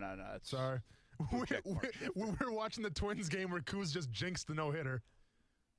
There was a Twins that were pitching a no-hitter? Yeah. I didn't jinx it. ESPN jinxed it. Like, the second our Sports Center said that he was pitching a no-hitter, he gave up a home run. Did the Sports Center update have the trade? No, it did not. It didn't. Yeah, so that's how new this is. This just came out. I mean, Jets trade. I'll give it to you, and then I'll finish my thought. Jets trading quarterback Sam Darnold to the Carolina Panthers for a 2021 6th-round pick and 2nd and 4th-round picks in 2022. Interesting. The Jets wanted to keep all their capital for this year, but it's a 6th-round pick this year. That's nothing. But a 2nd and a 4th in 22. I think that's decent. Mm-hmm. You know, that's decent for return for the Jets. And obviously now they go in a different direction. And now it's like, you got to we'll talk about this, but what Matt Rule's doing, they're the most interesting team in the draft because they thought they were going to get a quarterback, and now they might not. And now they have 2 guys that are kind of like, oh, how do you feel about them? Teddy Bridgewater and Sam Darnold. So talk about it in a moment. I just want to finish my thought. You just heard Greg Cosell. We were kind of chuckling a little bit on some of the language being used there in the film study. I've long said this in our business, and I think radio people are like famous for it, and I just laugh at it. You know, just like the whole, well, as I evaluated the tape, you know, like I hate to tell you, man, but I probably don't trust your evaluation of the tape. You know, like I get it, I appreciate the effort, I understand that we all like have an opinion now, and we can all grab the all 22, and I listen. I'm all for it if you looked it up. I'm just telling you, like, there's nothing that says I should buy into what you're saying because you just said I looked at the tape. Like, there's the GMs, the scouts, the people that do it. Listen, I know baseball, Austin. I feel like I know baseball well. But I didn't play it at an elite level. And I'm not going to sit here, break down a hitter and a pitcher. I might have a comment on it. But I'm not going to sell you that, hey, man, if you really look at this and this and this and this guy, he should be going in the second round of the draft. I mean, I just always chuckle at guys that do that. Now, if you take us to the wall that says it all and tell us about something defensively or a tendency, I'm going to believe you. You played the game. You've been in the room. You all that stuff. So I just think football has become so big in our culture that we have so many of the people that just are like, well, yeah, we looked at the tape and this is what I think. And it's almost like we got to believe everybody that says that. I'm all for the effort. I'm not discounting that. I'm just telling you, I don't really give a damn what you have to say about watching the tape. No, but listen, okay, I'll be honest. You're going rogue right now. You're a little out of control, okay? And I get it. You're trying to burn the whole establishment down. You're starting to riot, and that's fine, Brent. I'm with you on this one. But understand the times that we live in right now, because there's two roads that you can travel. You can say, yeah, I mean, you know, you can obviously you can have an opinion about somebody. Like, for instance, Brent, I'm going to ask you a question. Like, what do you think about my pass rushing abilities when I played for the Jaguars? And you can say whatever. I mean, don't answer the question because it's going to be bad. It's going to hurt my feelings. But then I'm going to say, well, did you watch the tape? And you're probably going to say no. Well, I watched the tape, and I say I was good. Yeah. You got to believe me. Why? Because I said I watched the tape. Like, I can literally use this excuse about anybody until you indeed watch the tape. I can say there's some kid out of Murray State right now that's a wide receiver that should go in the first round. And you're going to be like, what are you talking about? Well, I watched the tape. The tape told me. I mean, what do you want me to say? I watched the tape. Have you watched the tape? Do you know what I'm talking about? No? Well, then who's right and who's wrong? I watched the tape. My eyes watched a video on a screen from a guy from Murray State. And that's how we do it. That's how we handle business. It's almost like where if you watch the tape, that prestige that comes with taking 2 minutes out of your day to watch a YouTube video, because it's not really tape. You probably watched a YouTube video. The prestige that comes with that, it puts you on this pedestal that's almost like untouched, where it's like, well, this guy watched the film. Like, I mean, okay, pardon me. I mean, it can be Bill Belichick, like breaking down, you know, let's just say like Bill Belichick's going after a quarterback, and someone says that Mac Jones is the best quarterback of the entire draft.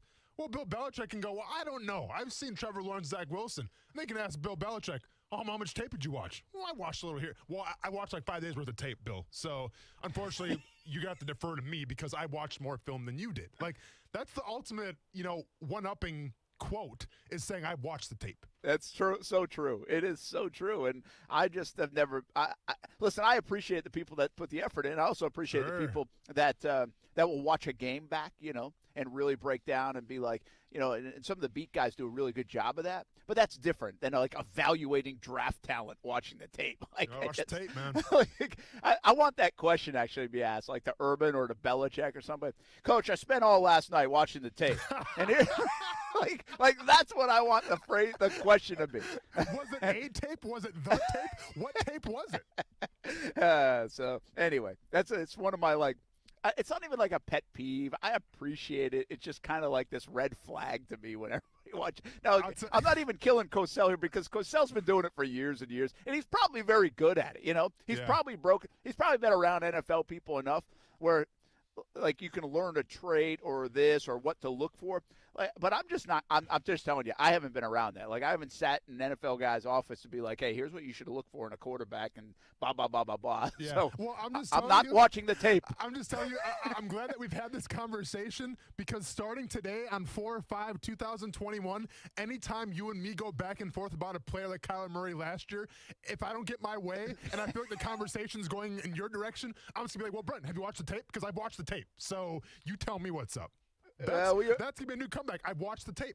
Yeah, and I probably won't have a rebuttal. I say we have to make we watch the tape T-shirts. That could be a brand right there. That's a Trust good us. brand. Trust us. We watch the tape. ESPN 690. That's a great brand. I love Watch it. the tape. Hey, Sam Darnold traded to the traded to the Panthers. Initial reaction. I think it's a good move from both sides. I think Sam Darnold needed a change of scenery.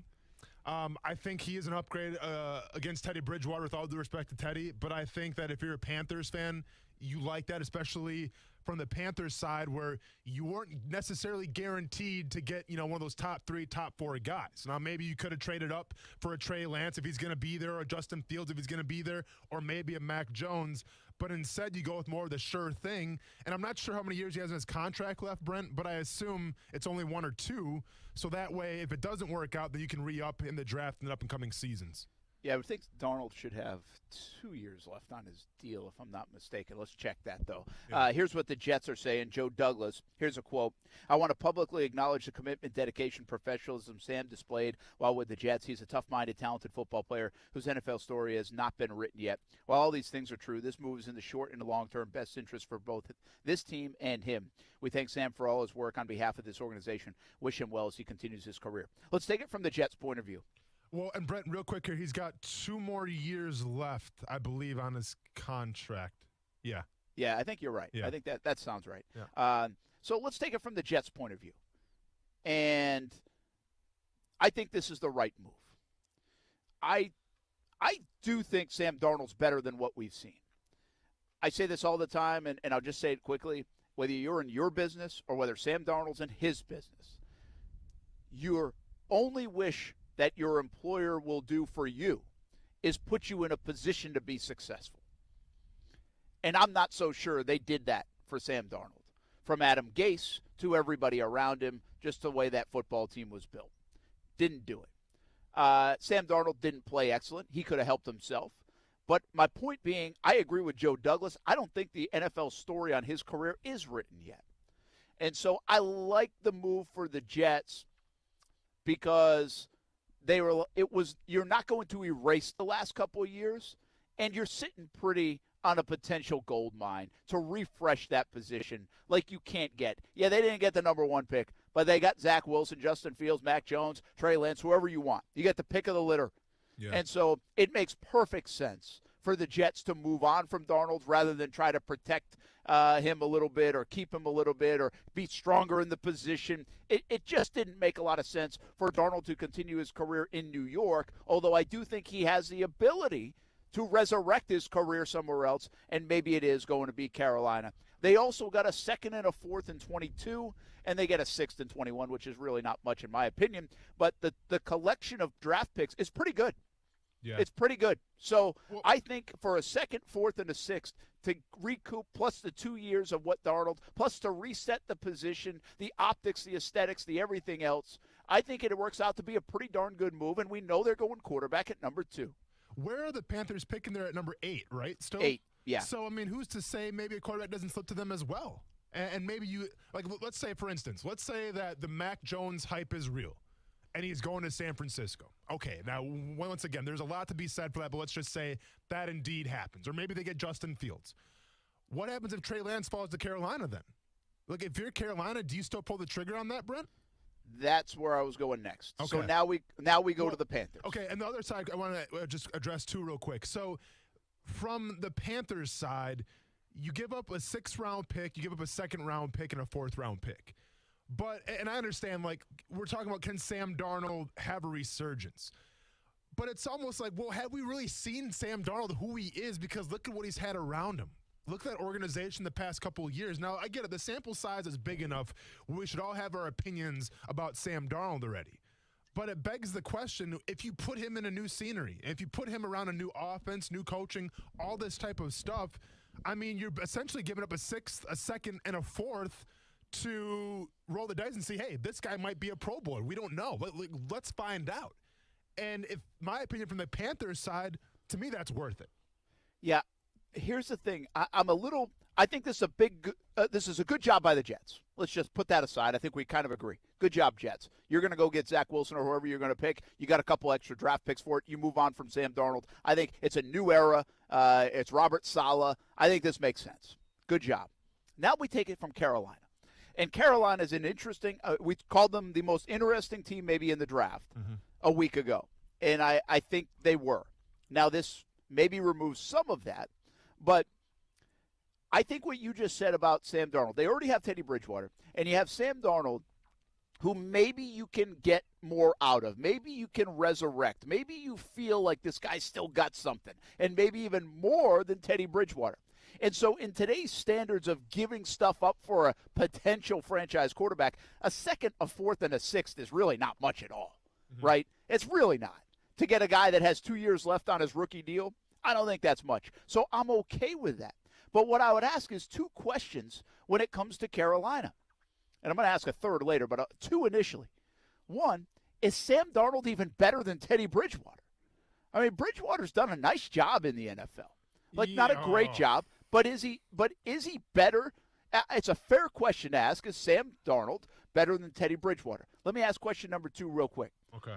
The question I would have is if you're willing to give up a second and a fourth next year and a sixth to go get Sam Darnold, were you willing, and maybe they were you willing to pick up the phone to Atlanta and give up more to go get maybe a guy you want? You know? Like, because you're wishy-washy. We're all wishy-washy on Sam Darnold. We don't know. And so what they gave up says they don't know, but they're willing to try. So why wouldn't you maybe, and again, maybe they did, call Atlanta and try to get to number 4 to get one of the top 4 quarterbacks and make sure you get a quarterback in this draft? Were you willing to do that? Did you do that? I would love to know those answers because I would have, if I'm a Panthers fan, rather have done that. Because I go back to the first question, Austin. I can't even answer succinctly if Sam Darnold's better than Teddy Bridgewater. Okay. So, question number 1, is Sam Darnold better than Teddy Bridgewater? I don't think it's unequivocally yes. But we're talking about Teddy Bridgewater last year, and that offense wasn't the worst. I mean, McCaffrey, I think, was out, for a while. But they had the emergence of, who was that? Robbie Anderson had a hell of a season. Probably the most underrated receiver was last year.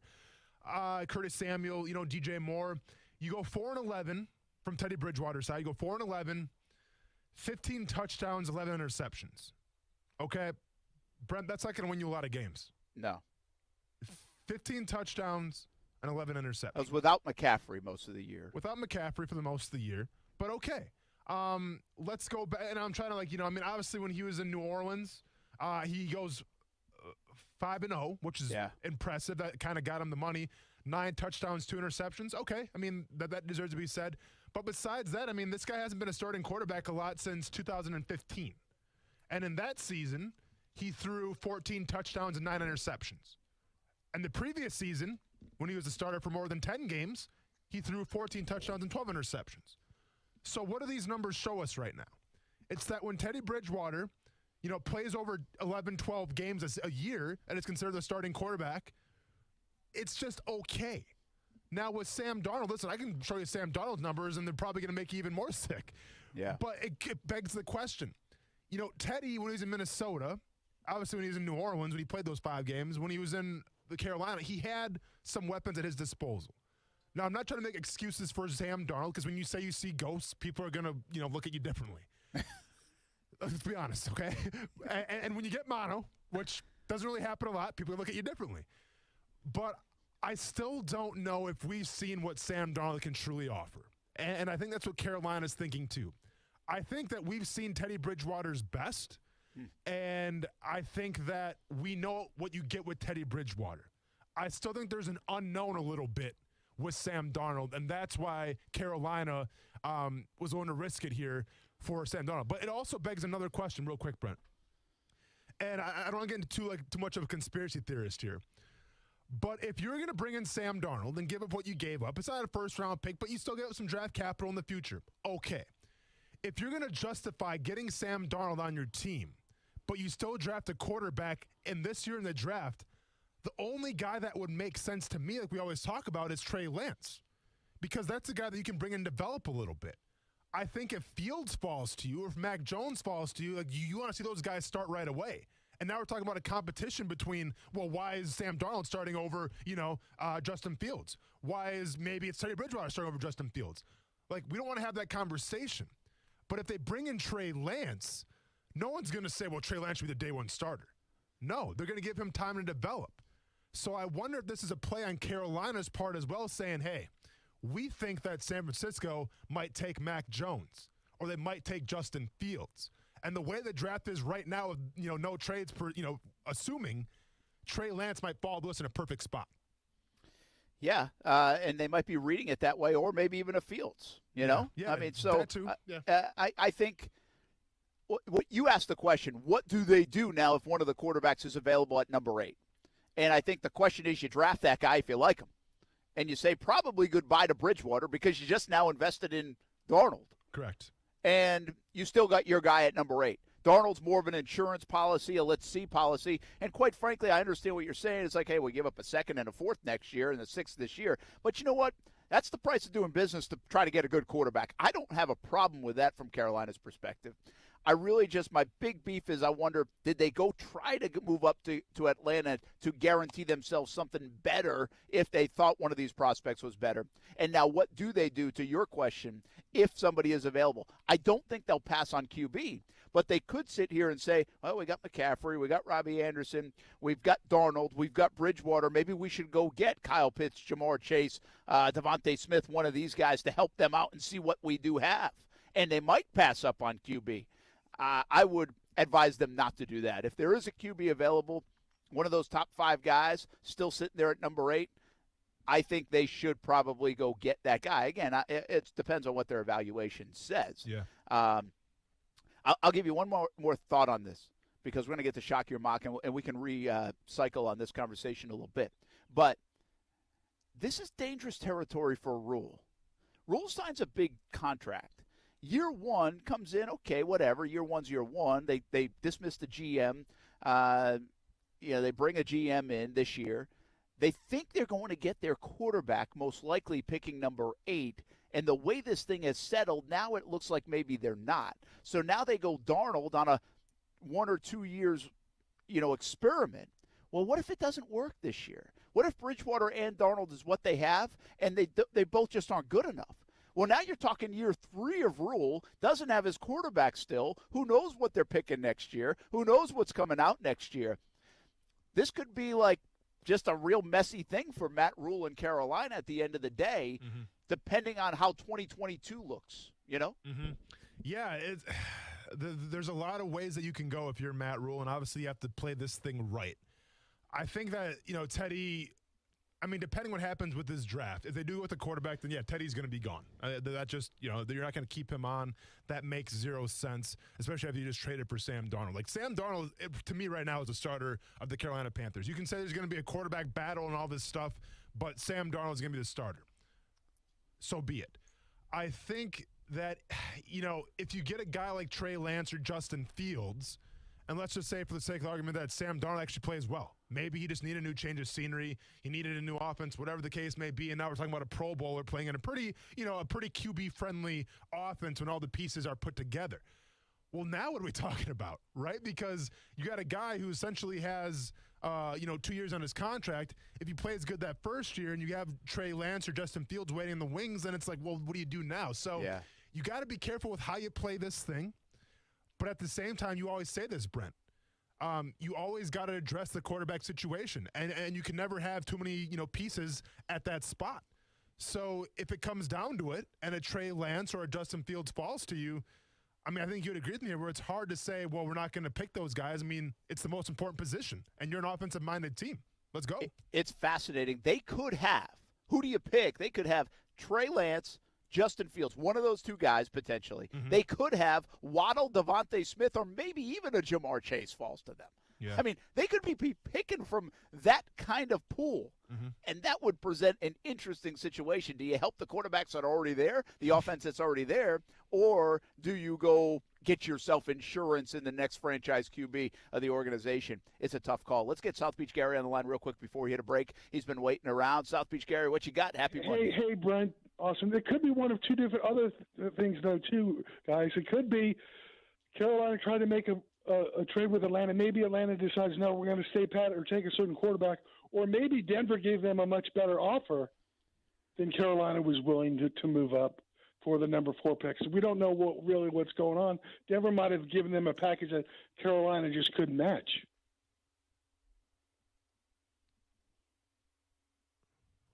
Brent, you there? Well, here's the deal. You have to answer that question because I think whatever buttons have been pushed over the weekend, I couldn't hear South Beach Gary at all. So take it away, Austin. Okay, so South Beach, what you're saying is that you think Denver offered the better deal to move up at number 4, and Carolina got word of that, and that's why they decided to settle with Sam Darnold? I'm saying it's possible.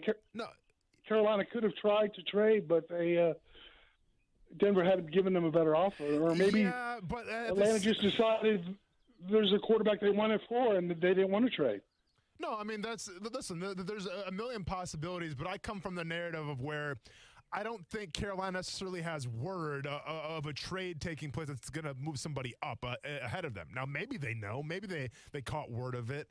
But I just think it's more of Carolina saying, okay, we're not sure if a quarterback's going to fall to us or not. We have to check all bases here. We're not going to give up a first-round pick for Sam Darnold. That's okay. Because to me, it's always the first-round pick. If you sacrifice a first-round pick, people can riot in the streets because of it. I think we talk about a second-round pick and a third-round pick, whatever. Like there's a little more pieces where you can, okay, that's fine. You still have the 8th pick of the draft. I'm not sure. It's going to be very telling because at the end of the day, and South Beach Gary, thanks for calling in, man. At the end of the day, one of two things are going to happen. Either Justin Fields or Trey Lance should fall to Carolina, pending how everything shakes out right now. If that's what happens, okay. But Carolina is either going to take Justin Fields or Trey Lance, or they're going to take a wide receiver or a skill position. And they're going to say, we trust Sam Darnold.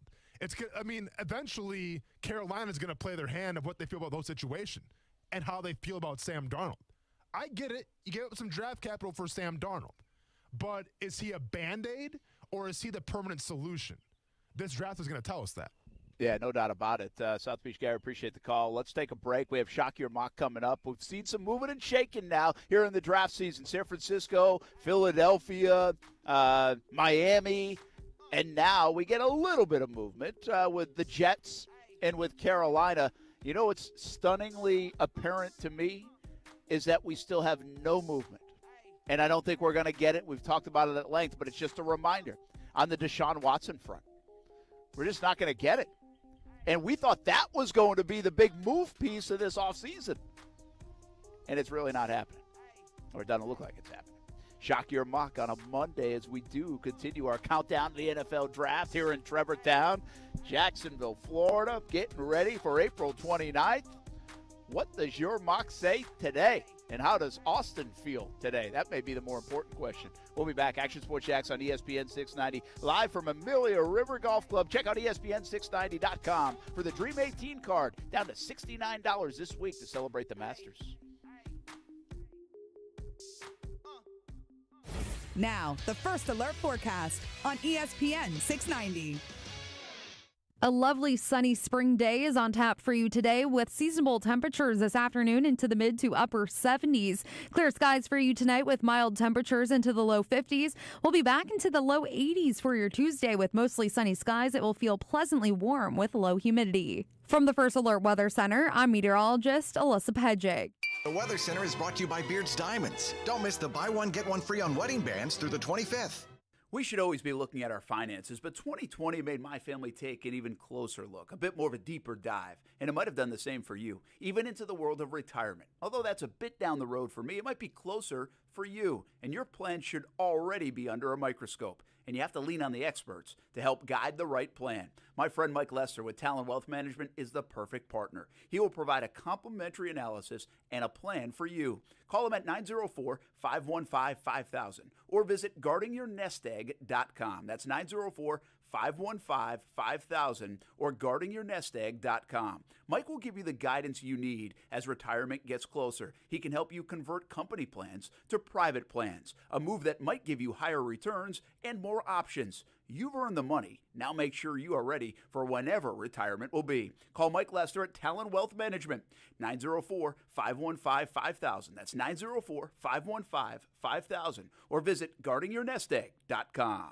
Hey, boss, check this out. You're never home alone and you're never away from home with Safe Touch. What now? Never home alone. Now that one I get. It's because of the two-way communicator. Yep. Any emergency and you're talking with the operator in seconds. Right. Never home alone. Yeah, but what about this never away from home thing?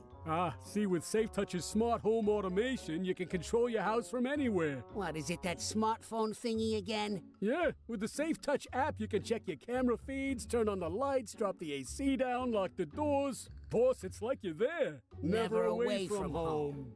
Never home alone, never away from home. This changes nothing. I still hate Safe Touch, and we still gotta stick to the Crooks or Us golden rule. Stay away from Safe Touch houses. I need an aspirin. Crooks know to stay away from Safe Touch houses. Hi, I'm Lester Jackson, president of Safe Touch Security Systems. No one beats our technology or our price. Call Safe Touch today at 888-723-8682 or go to safetouch.com. State license number EF233. Smoked for hours, served in minutes. Now that sounds like good barbecue, and it is at Willie Jewell's in St. Augustine at Mirabella Crossing. Open 7 days a week. It's old school barbecue. Trivia night on Monday. Kids eat free on Wednesdays. Check out the Willie Jewell's app and catering for all events. Voted best wings in St. Augustine as well. Visit williejewels.com and visit Willie Jewell's at Mirabella Crossing in St. Augustine. Old school barbecue, smoked for hours, served in minutes. At Willie Jewell's. Looking for a new car? Well, look no further than my friends at Arlington Toyota. With over 400 new Toyotas on the lot, Arlington has the inventory you've been searching for. And with every new Toyota purchase, you get Arlington's worry-free 30-day exchange policy and lifetime warranty with unlimited time and miles. Check out Arlington Toyota today. Shop in person at 10939 Atlantic Boulevard or online anytime at arlingtontoyota.com. Visit arlingtontoyota.com/April for full details. Hi, I'm here reporting from one of the vaccine locations, and we're asking people today why they decided to get vaccinated. Ma'am, why are you getting the vaccine? I'm getting the vaccine so that I can travel and be safe. The COVID vaccine is a safe and proven way to get our lives back to normal. This is why the Florida Division of Emergency Management partnered with local community leaders to create Vax904.com. Visit Vax904.com or call 357-0892 to get more information. Are you interested in going into business for yourself? Do you know how to write a business plan? What is the best use of social media? What type of loans and other financing is available to a small business? These are among the many topics that SCORE addresses through the workshops and webinars we conduct all year long. Our presenters are subject matter experts and offer great insights that can make a difference to starting or running your business. Go to jacksonville.score.org and click on the Take a Workshop tab to see which one is of interest to you and sign up today. Where else can you get lunch and brunch and booze and specials? Only one place, at Culhane's Irish Pub at Atlantic Beach and on the south side. It's as Irish as you can get, owned by 4 Irish sisters. And they've got fish and chips, of course, shepherd's pie. Go today for lunch or dinner. Eat in, order out. Culhane'sIrishPub.com for the full menu. And try the new 5 Sisters vodka at happy hour. Lunch and brunch and booze and specials and so much more. 2 locations, Atlantic Beach and the south side. Culhane's Irish Pub, Irish Sass with 5-star class. Max. At a certain point, you know it so well. It's like muscle memory. It's second nature. And you don't have to pay attention to the technique anymore. That's James Harden, the MVP of the league. And by the way, every season, he's among the finalists for MVP. The Max Kellerman Show, weekdays at 2 Eastern on ESPN Radio. Watch exclusively on ESPN+. Austin Lane. And I'm going to regurgitate it to you. I'm like a mother bird right now, and I'm spewing it in your mouth. Brent Martineau. We got doves flying and mother birds all week. I'm trying to baby bird you right now, man. Yeah, well, this is why I tease stuff and don't get to it. Action Sports Jax on ESPN 690. 0. Absolutely 0. Dude, if you're thinking about drafting Zach Wilson and keeping Sam Darnold, don't draft Zach Wilson. Well, I think that was Dan Orlovsky. Brett, I don't think you were here, but do you know and it doesn't really apply to this one, but do you know how you can tell it's Dan Orlovsky? And it's funny now after all the whole Justin Fields things, because he's always defending himself. He's always shouting and he's always defending. If anybody comes on here and they're defending themselves and they're yelling, Dan Orlovsky every single time. Sure bet. Wait, hold on. Let's see. They have a quick clip. Let's see. Because of what you could potentially get for Sam Darnold. You're taking Zach Wilson because of what you're going to get from Zach Wilson. Yelling. Like, Sam Darnold shouldn't have any bearing on the situation right now for the Jets. And at some point, the Jets are going to have to cut ties, move on, and go, Zach Wilson, it's your team. It's your organization. Okay, well, I feel like that there's a little there he's getting ready to say. Like when I said that Zach will, like he was getting ready to say something about defending himself. I guarantee it. I'm trying to make me look bad, Coos. No, I thought you were right there. I am right. Don't worry about it. Brent Martineau, Austin Lane, Coos. You ready for the noise, Coos? Coos, how was the weekend? It was good. Another wedding in the books. Did you learn anything for your upcoming wedding?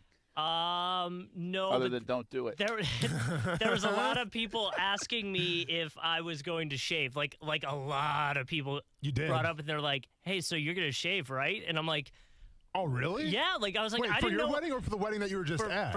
For my wedding. And I was like, you're shaving right now. I know. So I was like, oh, does everyone actually hate the facial hair? And then my fiance was like, no, you can do whatever you want, And I read into that being like, well, okay, I have to shave. Yeah. So you shaved. So I shaved, and I hate it so much. I feel like I look like I'm assassin. 13. Yeah. He does. Like he literally. I literally walked in. I'm like, oh, are you with are you with some kind of like after school program that I got to show you around? I don't even know what this guy was, Brent. I'm here to shadow. Yeah, I guess. I mean, yeah. But by the way, for my wedding, Coos, because you're supposed. I mean, there's a school that says you're supposed to shave. Obviously, I didn't. But you know why I didn't? I didn't want to take the attention off my beautiful wife. And that was my alibi. That. Because if I shave, I was, Austin shaved. Wow, he hasn't shaved in like 6 years. Look at this guy. Like, I don't want to take my attention off my wife, so that's why I didn't shave.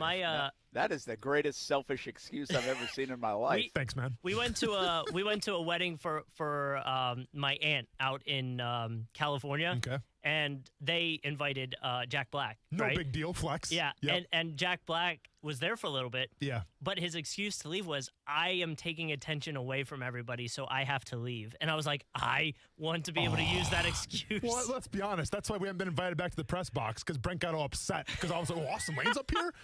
Action Sports Jax? And I even feel that way when we're on the sidelines for like training camp. It's like, this is the new Action Sports Jax guy. This guy can talk a big game on the wall that says it all. He checks the film. He checks the film. By the way, what kind of relatives do you have there inviting Jack Black to events? Oh, my uncle. Yeah, he's. No, tell him about your aunt too. Well, my aunt's a pretty famous comedian, and then my uncle is an artist for like Hollywood movies and stuff like that. So they're very popular people. I guess. Some real heavy hitters. Yeah. Wow. Mm-hmm. Why don't we have them on the show? And then there's you.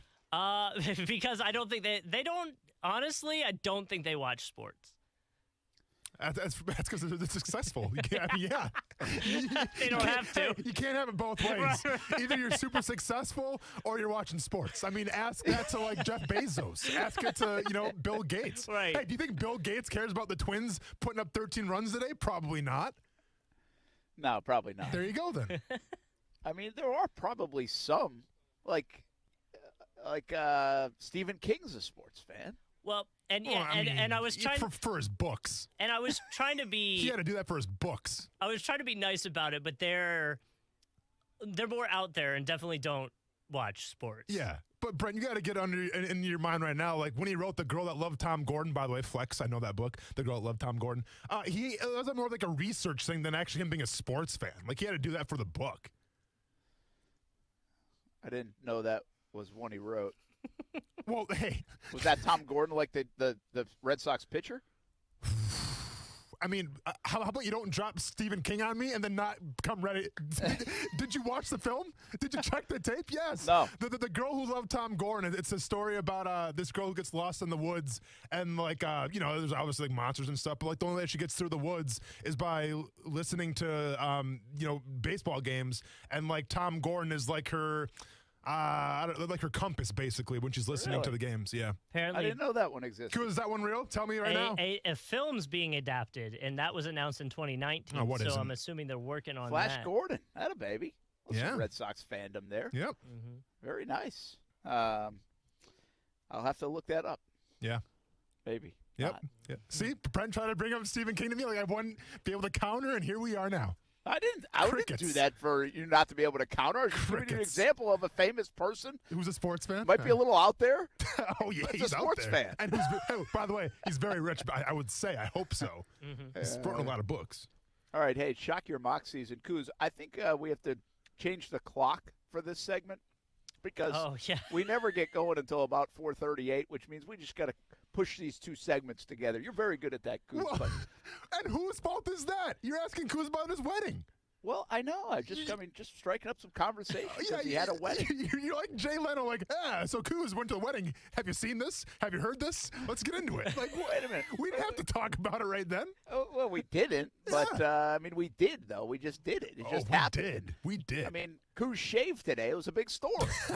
What's the deal with this freshly shaven dude in front of me? I get it. It's all good. Let's shock your mock. Maybe there's a razor involved. I don't know. He is none other than the Shock Master! Gonna shock yo mock. We're gonna shock yo mock. Brutality, don't you think? Shocking. Gonna shock yo mock. We're gonna shock yo mock. Shocking upset. I feel shocked. Shock yo mock.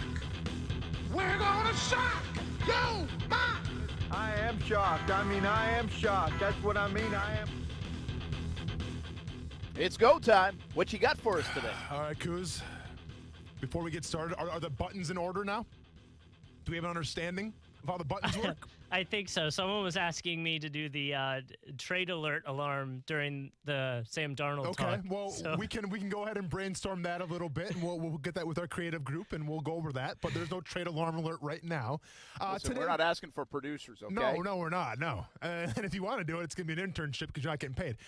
We can't do that right now. So, Shock Your Mock today is featured Mally's dad, at Mally's dad, a.k.a. John Lewis on Twitter. Pretty basic, pretty vanilla. Said shock your mock, and then a Duval. Now Duval only had one U in it, didn't have the 3 U's. Not sure if it's really like a copyright issue, but I did some research because once again, if you say related Duval, to Urban, yes, because if you have the Duval with 1 U, I gotta do a background on you. All right, Brent, this guy checks out. He's a Jaguars fan. Seems like he's really into shoes. He's a sneakerhead. So I saw a bunch of Jordans posted on his Twitter account. And that's about it. So that's kind of what he's bringing to the table. I respect it. You know, I'm not much of a sneakerhead. I got a lot of Jordans at home. I just never rock them. But this is John Lewis's Shock Your Mock. Kuz, can we get those guys up there, please? Whenever you're second, thumbs up. Thumbs are up. There's a little delay, so we're going to wait. So obviously pick number 1 starts off to a good start with Trevor Lawrence. Now, despite, what people like Chris Sims and maybe Dan Orlovsky's got an issue too. Trevor Lawrence, number 1. We like it. Off to a good start. We'll get your size later, sir. But right off the get-go, pick number 25, we get interesting, Brent. We get interesting with Rashad Bateman. Trying to appeal to your northern roots. I guess so, but Minnesota, especially coming off of a week where the Twins put up 2 on the Brewers. Not a good time to see the word Minnesota right now for me, just to let you know. Okay, so you're off to a horrible, horrible start. Rashad Bateman, he's a guy who I watched a lot of, obviously being in the Big Ten. He was a touted receiver. He was supposed to be the dude. Now he opted out, and then he opted back in, then he opted out, and then he was all over the place, Brent. It was kind of like playing double dutch. Like when you jump in, that's what Rashad Bateman was doing. At the end of the day, he had an okay year. I thought he underachieved a little bit. Didn't have the quarterback to help him out. It is what it is. Still definitely a receiving threat, but at pick number 25, that's what I call Giannis Antetokounmpo reach right there. That's a Dikembe Mutombo reach. Guy ran a 4.39, 6'2", 210. Good size, good speed. But I feel like if you're really that concerned about a wide receiver, there's other options you can take later on in the draft besides Rashad Bateman. So I don't like that pick whatsoever. Let I me feel give like you a you little can get more him on- at 33 or 45. I'm going to give you a little more on Bateman, okay? This on NFL.com over the weekend. The discussion around 2021 receiver class has centered around Jamar Chase, Devontae Smith, Jalen Waddle. Hardcore draft fans, fantasy footballers should keep an eye on Bateman, an underrated pass catcher with the top immediately at the next level. Play outside, out wide, or in the slot, displaying outstanding speed, burst, explosiveness, crafty route runner, playmaker. They compare his style to watching Justin Jefferson go to work on the perimeter. It's crazy because Just wanted to share that. It's crazy because I looked him up on NFL.com and they compared him to Michael Gallup. So I mean, everybody can have their opinions, I guess. I'm not even lying. I mean, I could have brought that up. I didn't want to do him a disservice, but yeah, he's basically I guess he's like Michael Gallup or Justin Jefferson. Pick one. I don't know. Pick number 25. All right, let's continue. Pick number 33, Pat Freiermuth. What more do you want me to say about this guy? We've broken him down every single day Does on Freiermuth Shock Your have a Mock. house in Jacksonville already? I feel like he does at this point. I mean, we want to get him a Shock Your Mock t-shirt as well. It makes too much sense, right? Like, I will be shocked if they don't get Freiermuth. And by the way, I already got some creative ideas flowing here for t-shirts and stuff like that. Stay tuned to those. Pick number 45, Richie Grant, safety, UCF. Okay, Cruz, draft need alert. Draft need alert. Actually, back-to-back draft need alerts, really. Tight end and safety. Let it run a little longer. Let it run a little longer. A little longer.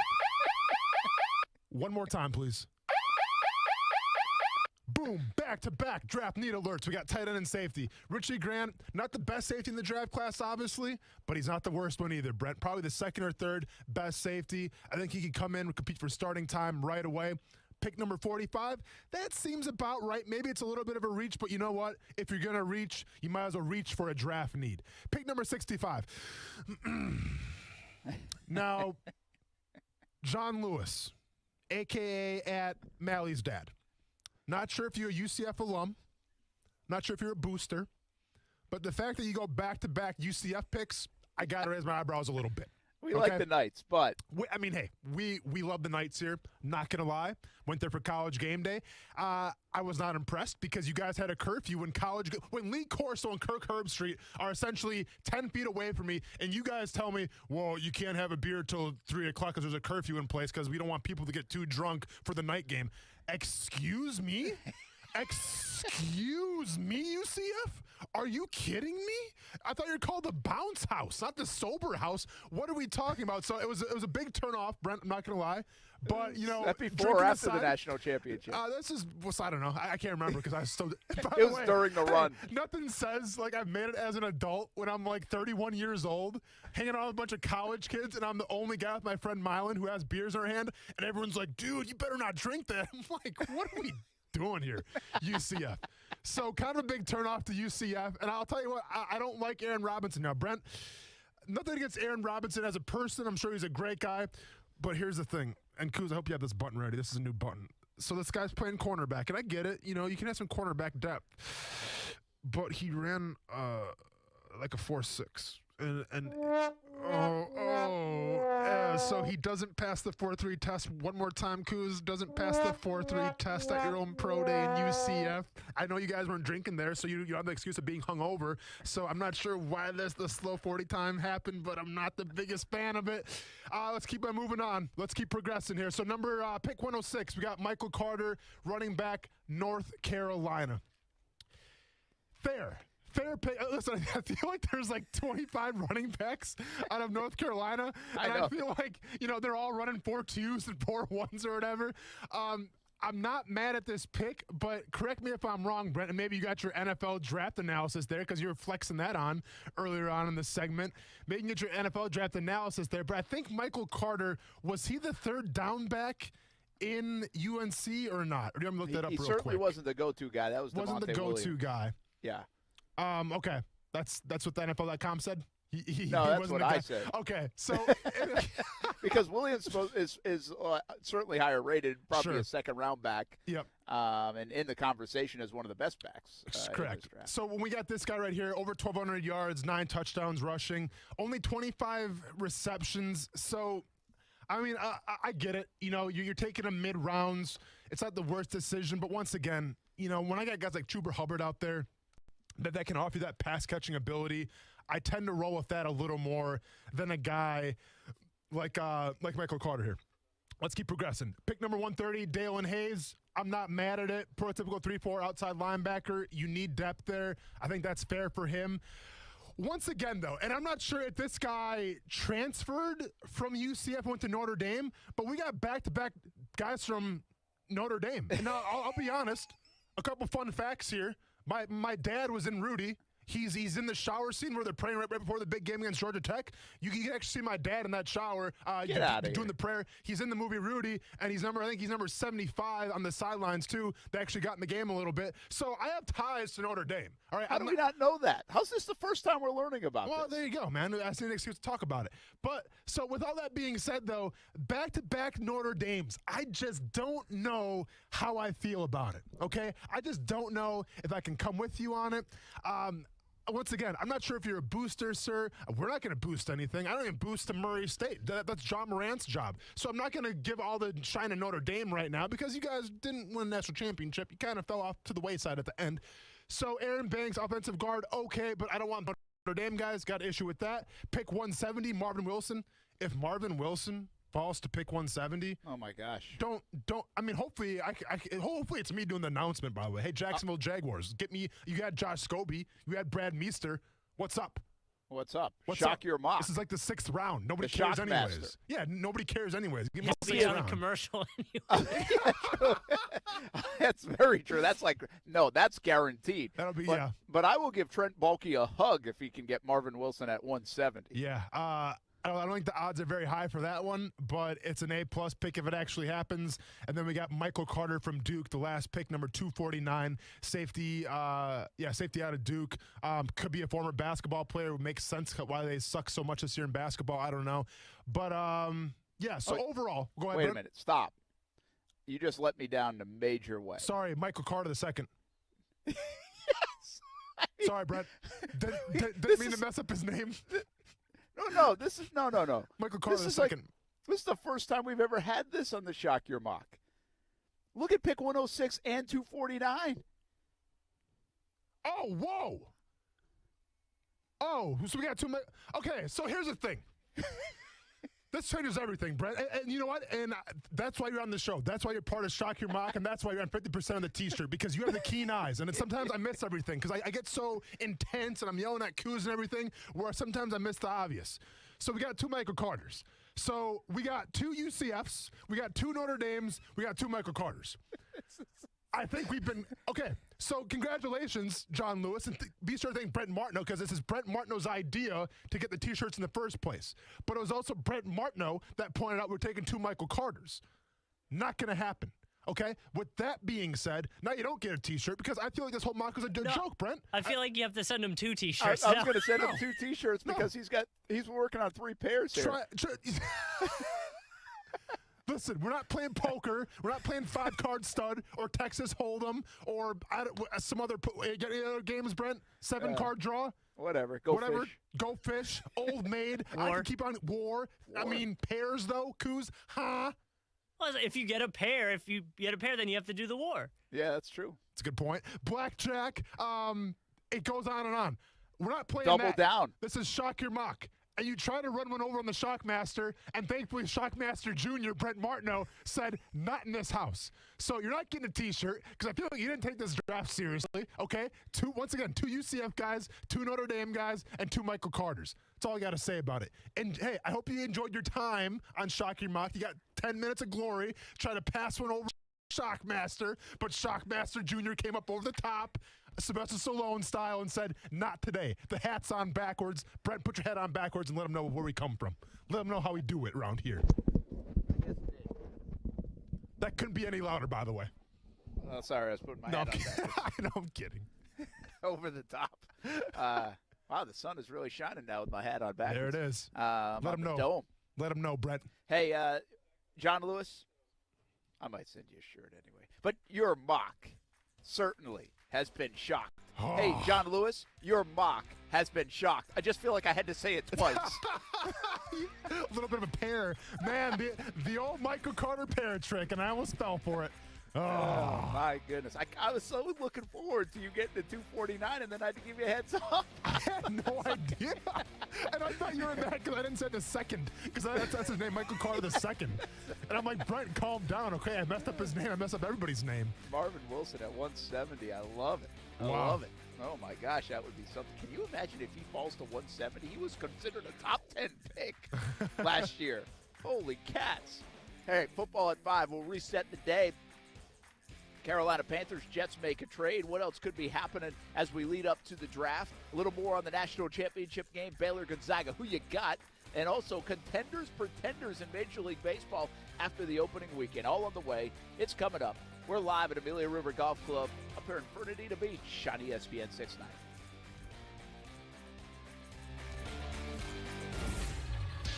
ESPN 690 Sports Center Update. Happy Monday. I'm Jake Mitchell. Congratulations go out to the Stanford University women's basketball team. They are national champs, edging out Arizona 54-53. And tonight, the men's title will find a home when Gonzaga and Baylor square off at 9:20. Here is Jalen Suggs, Gonzaga guard, with his thoughts on playing Baylor. I can't wait to get there. I'm extremely excited. Again, this is something that, we put, as an accomplishment that we want to get to at the beginning of the year, and to be here, it just shows all the hard work, and effort that we put in all season long. And man, Baylor's a great team. They got great guard play. They play really hard. They have great defense. Bigs who give it their all, and play above the rim. So it's going to be a dogfight, man. There's no other way to put it. And in Jags news, they signed a free agent over the weekend. They picked up former Chiefs linebacker Damian Wilson. The Sports Center Update is brought to you by Morgan & Morgan. Morgan & Morgan, for the people. Life is complicated. We all know it, and all can use the proper support system. You know what else can be complicated? Owning a home. And that's why Rex was built to go beyond the simple real estate transaction. Full-service agents for buying and selling, mortgage services, insurance quotes, escrow and title, even home repair. All one call away. I guess you could call Rex your home support system and not a typical brokerage. Call 833-REX-HOME. That's 833-739-4663. Want more? Of course you do. With all that convenience comes reduced fees, too. In fact, the average Rex homeowner saves over $10,000 when buying and selling a home. Want to get started? It's never too soon. Call 833-REX-HOME. That's 833-739-4663. 833-739-4663. Florida license number CQ1057788. For further licensing disclosures, please visit rexhomes.com. We should always be looking at our finances, but 2020 made my family take an even closer look, a bit more of a deeper dive, and it might have done the same for you, even into the world of retirement. Although that's a bit down the road for me, it might be closer for you, and your plan should already be under a microscope, and you have to lean on the experts to help guide the right plan. My friend Mike Lester with Talon Wealth Management is the perfect partner. He will provide a complimentary analysis and a plan for you. Call him at 904-515-5000 or visit guardingyournestegg.com. That's 904-515-5000 or guardingyournestegg.com. Mike will give you the guidance you need as retirement gets closer. He can help you convert company plans to private plans, a move that might give you higher returns and more options. You've earned the money. Now make sure you are ready for whenever retirement will be. Call Mike Lester at Talon Wealth Management, 904-515-5000. That's 904-515-5000. Or visit guardingyournestegg.com. No matter what you are driving, you can step up to luxury now at any of the Fields Auto Group dealerships in Jacksonville. Cadillac, Jaguar, Land Rover, Lexus, Mercedes-Benz, and Porsche. Yes, it's luxury for less at all Fields Auto Group locations in Jacksonville. Plus, you'll also be part of their exclusive Fields Amenities program, where you will get complimentary loaners, car washes, and cafes. So whatever you're driving, see Fields first and step up to luxury for less during this amazing opportunity. Visit fieldsauto.com. Hi, I'm here reporting from one of the vaccine locations, and we're asking people today why they decided to get vaccinated. Sir, why are you getting the vaccine? Why am I getting the vaccine? Because I want to go to a concert with my friends in a full arena. The COVID vaccine is a safe and proven way to get our lives back to normal. This is why the Florida Division of Emergency Management partnered with local community leaders to create Vax904.com. Visit Vax904.com or call 357-0892 to get more information. ESPN 690 is home for the Florida Sportsman Fishing Show hosted by Captain Rick Riles. Tune in every Saturday morning from 7 to 9 a.m. to find out what's biting now. Fishing so fresh, you can almost smell it. Finding great candidates to hire can be like, well, trying to find a needle in a haystack, but not with ZipRecruiter. Its powerful technology actively finds and invites qualified candidates to apply to your job. So while other companies might deliver a lot of hay, ZipRecruiter finds you the needle in the haystack. See why 4 out of 5 employers who post a job on ZipRecruiter get a quality candidate within the first day. Try ZipRecruiter for free at ZipRecruiter.com/hire. That's ZipRecruiter.com/hire. Hello, you have reached the Crooks of Rust Training Helpline. Today we're explaining the term verified alarm to all you newbies out there. Oh, boss, I can explain that. A verified alarm just means that whatever caused the security system alarm to go off has been verified. Correct. And what alarm company is known for providing the fastest verified alarms? SafeTouch Security. Exactly. Because SafeTouch has the two-way communicator, which leads to alarm verification within seconds. And alarm verification is very bad for us crooks. Yeah, unlike a non-verified alarm that police label a low priority. Like right below getting grandma's cat out of a tree low. So, to sum up, verified alarms. Just one more reason we crooks have the golden rule, stay away from SafeTouch houses. Remember that, and you'll be fine. Here, kitty, kitty. Only one security system is truly the best. Hi, I'm Lester Jackson, president of SafeTouch Security Systems. No one beats our technology or our price. Call SafeTouch today at 888-723-8682 or go to safetouch.com. State license number EF233. CGC Water has been telling you if you're not filtering your water, you are the filter. Still not a believer? Well, you can believe me. My family has been a happy CGC Water customer for 4 years now. Customer service is tremendous. We got our water tested. We were told about our options in financing in detail. No pressure, just information. Installation was quick, and the CGC team was there every step of the way. And we absolutely love it because it works. Heck, I even think my coffee tastes better because of it. And I love my coffee. A Kinetico system from CGC Water removes up to 99% of contaminants. That's clean. Schedule your free water test today and ask how you can save up to $500. CGC is still taking extra precautions with in-home visits and continuing to follow CDC guidelines. Financing available with approved credit. Call 904-552-1242 for details or visit cgcwater.com. Serving Northeast Florida and Southeast Georgia. CGC Water Treatment, your local independent Kinetico dealer. For survivors of domestic violence in Duval and Baker counties, Hubbard House provides free, confidential emergency shelter and services. Call our 24-hour hotline at 904-354-3114. Got a business trip, long weekend, or maybe you just really want to try that new Toyota before you buy it? Then get it all when you rent a Toyota from Arlington Toyota. With easy online reservations and rental rates as low as $19.95 a day, there's nothing stopping you from hitting the open road. You can even rent 2021 models. Rent a Toyota from Arlington Toyota. Try it before you buy it and reserve your rental online at arlingtontoyota.com today. Transmission problems? Call Action Transmission Specialists on Merrill Road, where you get the work done right the first time by the experts. I'm Robin Sidbury, the owner. Our techs can service all makes and models, and we provide a nationwide warranty, so you have the peace of mind knowing we solve your transmission troubles fairly and honestly and guaranteed nationwide. Call us at Action Transmission Specialist on Merrill Road, where quality counts. Get traction. Call Action at 744-0755. It's time for some straight talk. Sure, saving money feels good, but cutting your wireless bill in half, that feels really good. Like walk-off home run in the 9th inning kind of good. Okay, maybe not that good, but pretty darn good. With Straight Talk, you can get 25 gigs of high-speed data for $45 a month, up to 50% less than the other guys. Plus, no contract. All on America's best networks.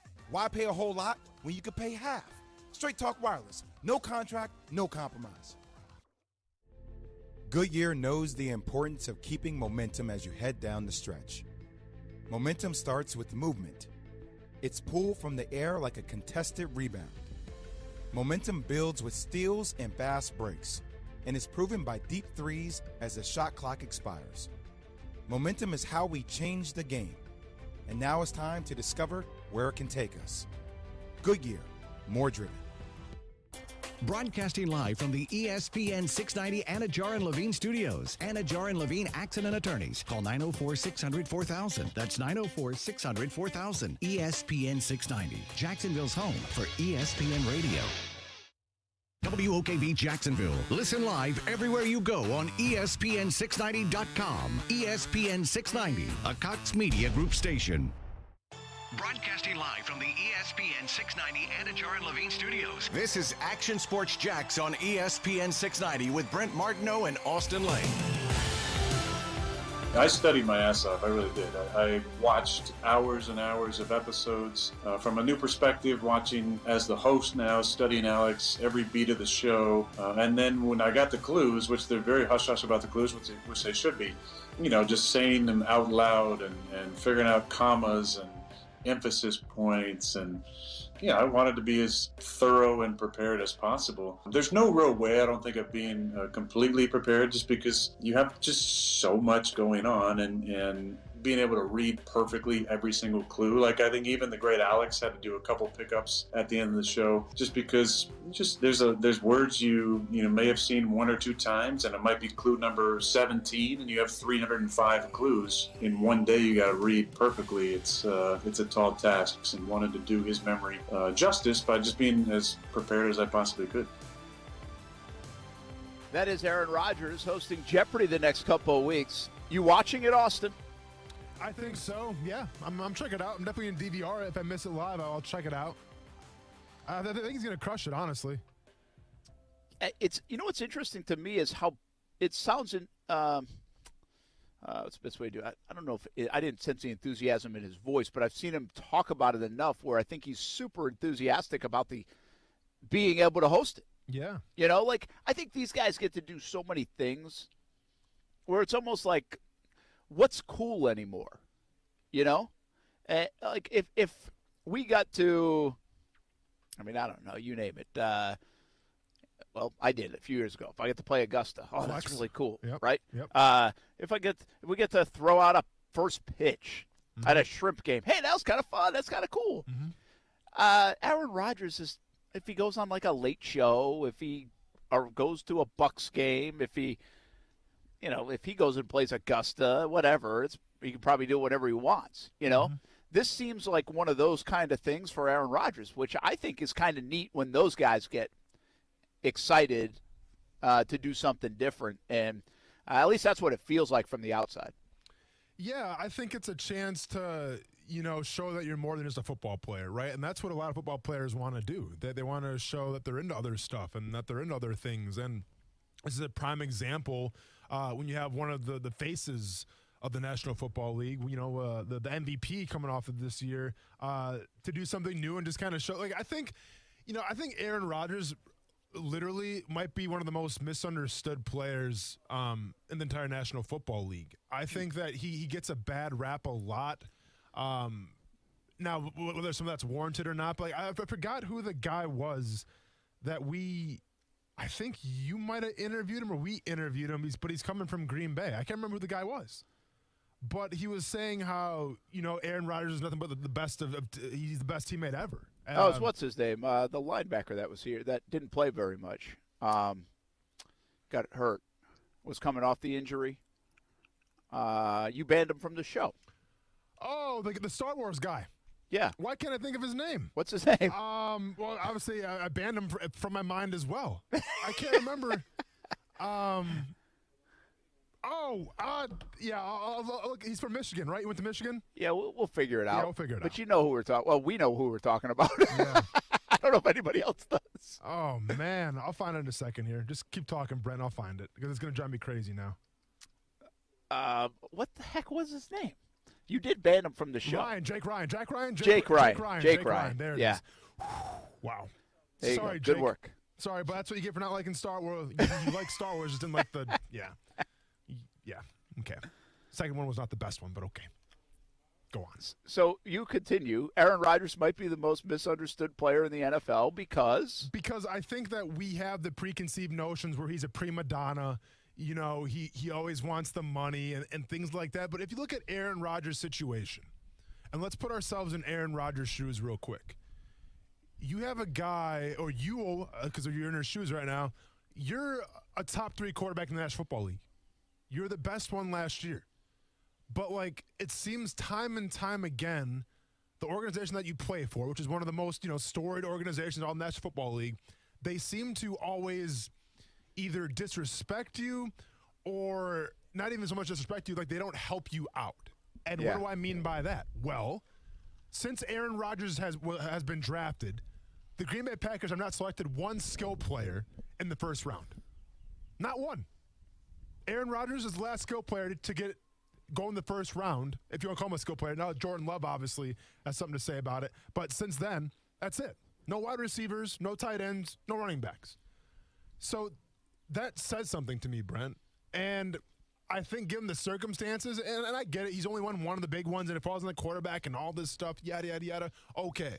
But I think from being a solid teammate, which what we've gone by, he is, and I think by making the most of the situation with the players that he has at his disposal, he has, I think it's hard not to like the guy. But for whatever reason, we always paint the picture that he's a prima donna and that he's whiny and he's this and he's that. I don't know. I guess I don't see it. Yeah, well, I think you're bringing up a really good point here because the way I would describe it is the organization, and maybe others outside the organization, put him on the defensive at times, about the not drafting skilled positions in the first round, about Jordan Love, about these other situations, the contract, right, this year. And again, some of that might be a little bit organizational, but some of it might be the outside as well. But you're almost like, it feels like Aaron Rodgers, for as good as he is, and by the way, like some would argue, one of the best talents ever to play, ever. Let's take away the resume for now in just terms of talent, arm talent, like ever. Yeah. And so if you think about those kind of players, from the Peyton Mannings to the Tom Brady's and everybody else, how often are those guys put on the defensive? Yeah. No, we sit there and put our arms around those guys and celebrate. So to your point of view, I feel like I think you're onto something a little bit there. And I don't know Aaron Rodgers at all, you know? So, I mean, I think I've talked to Scobie. I think Scobie played in a golf tournament with him, I'm pretty sure, and had good things to say about him.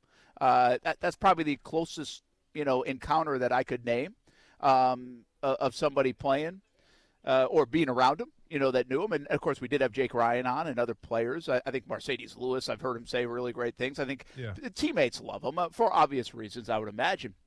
But, yeah, I think you're probably right. And the other part of it is I think Aaron Rodgers is kind of real, He says it how it is. He says it how he believes. And while we ask for this, I always say this in our business, we ask for guys to be like that, and then we rip them when we don't like the way it sounds. Yeah. It's just, I wholly agree with you.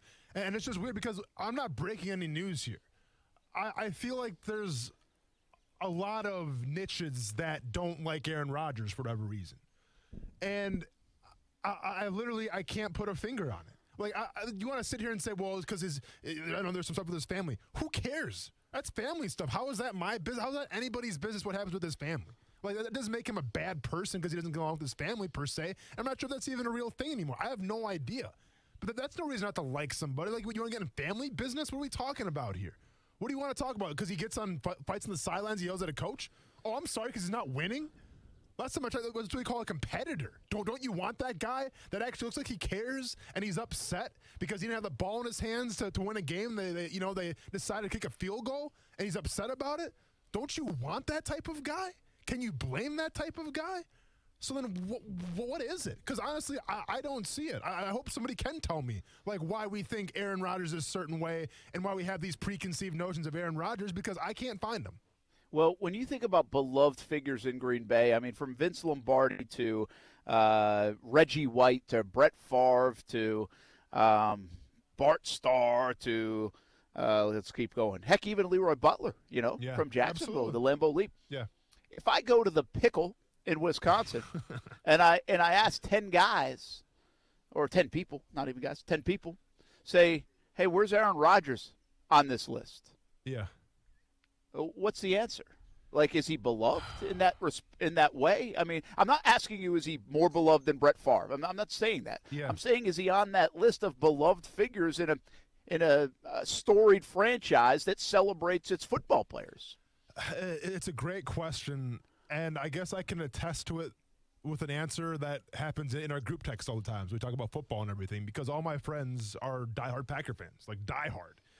And it's funny because it's almost like the Green Bay Packers and their fans, they have the exact opposite problem of what Jaguars fans have when it comes to the quarterback position.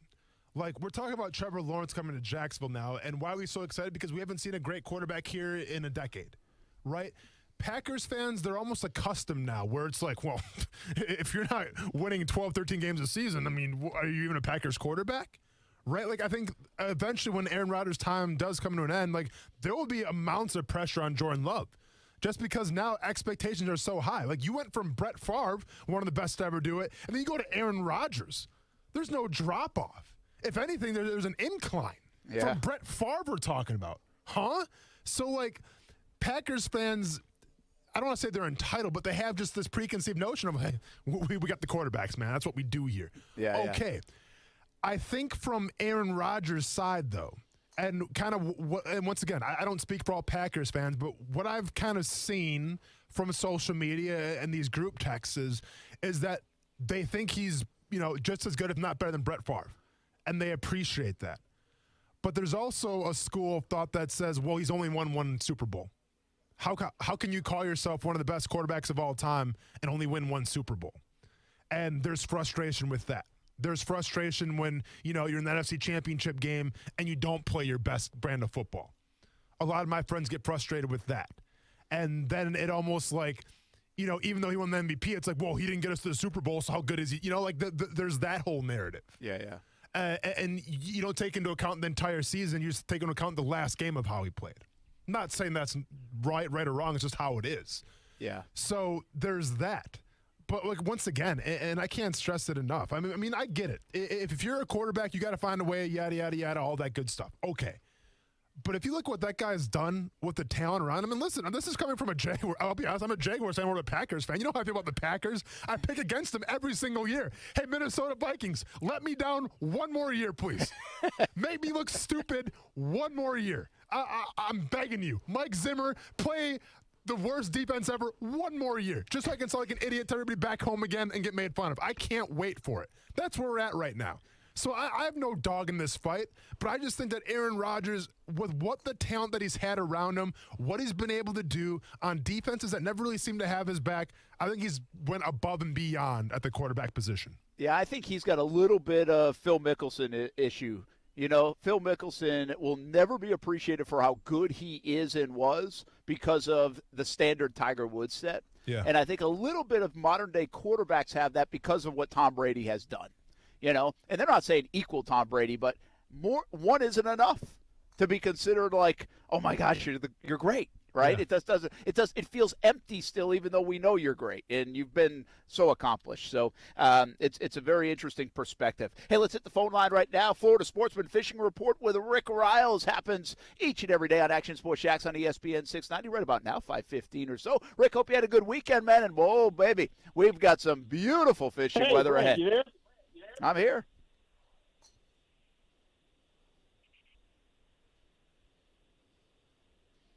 Kuz, is Rick there? Is Rick still with us? Looks like we might have lost him. All right, we'll get him back in. Florida Sportsman Fishing Report. Rick Is he Riles calling from the boat? Maybe. Yeah. It's a beautiful day. Yeah. For a little fishing, beautiful day for a little golfing. We're at Amelia River Golf Club here in Fernandina Beach on the island, of course. Make sure you check out the Dream 18 card. You can get discounted golf. This is one of the best discounts we have on the card, by the way. Check out ESPN690.com. Down to $69 this week because it's Masters Week, so ESPN690.com. I think we have Rick now, Florida Sportsman Fishing Report with Rick Riles. What's happening? Brad, how are you, my boy? Good. Good. I tell you what, I kind of get from yours and Austin's conversation that if you date Carrie Underwood and she dumps you, you might as well stay home for the rest of your life, right? Good comparison. Not bad. I mean, that's the way it sounds to me.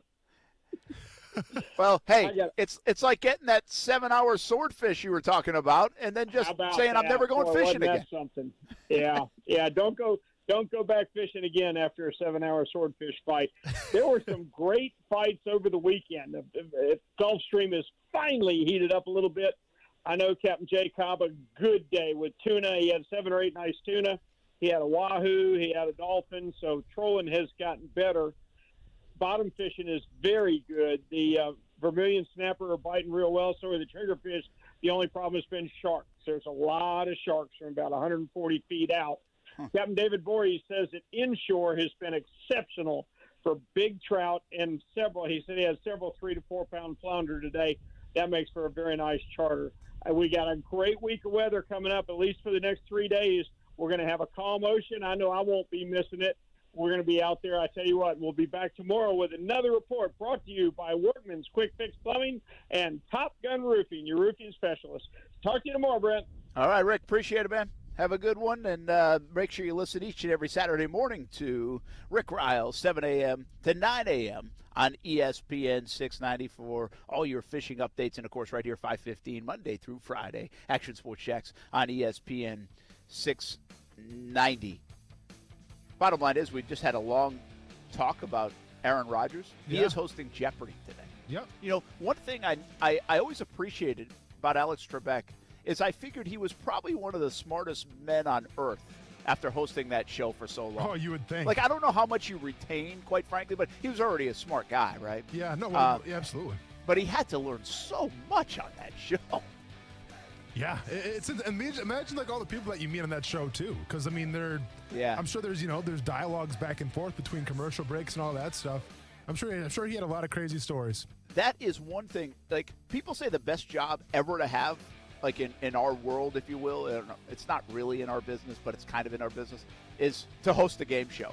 Because you tape like 5 in one day and you're done. Right. Yeah.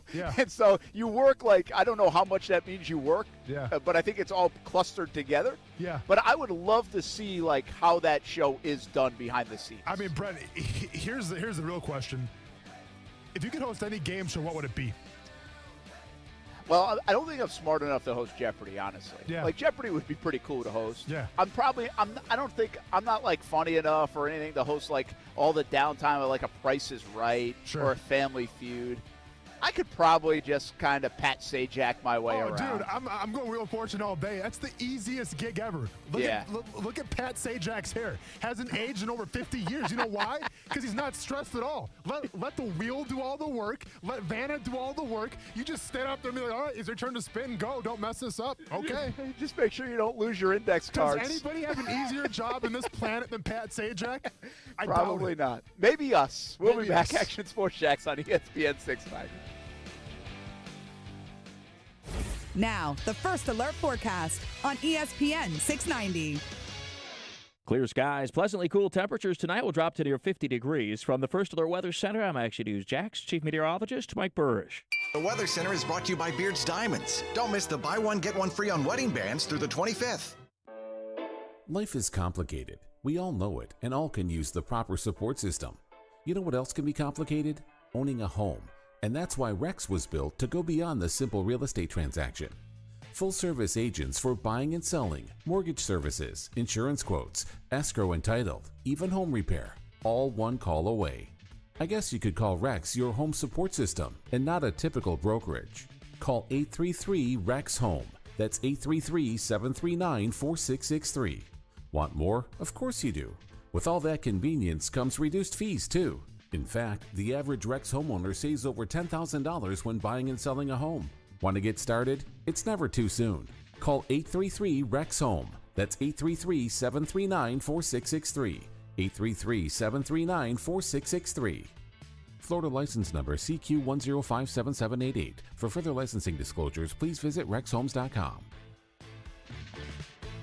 It's been 6 months since my wife leased her new Cadillac from Fields Auto Group, and she absolutely loves it. It's our first experience with Fields, and it's been terrific. They say you can step up to luxury for less, and we did. Not just a luxury Cadillac XT6. The car is beautiful, but the customer service is extra special, too. It was like that at Fields Cadillac Jacksonville, and it will be like that at any of the Fields locations in Jacksonville. Cadillac, of course, Jaguar, Land Rover, Lexus, Mercedes-Benz, and Porsche as well. Yes, it's luxury for less at all Fields Auto Group locations in Jacksonville. Plus, you'll also be part of their exclusive Fields Amenities program, where you will get complimentary loaners, car washes, and cafes. We are now part of that Fields Amenities program, and my wife tried the loaner program. It was easy and a nice added benefit.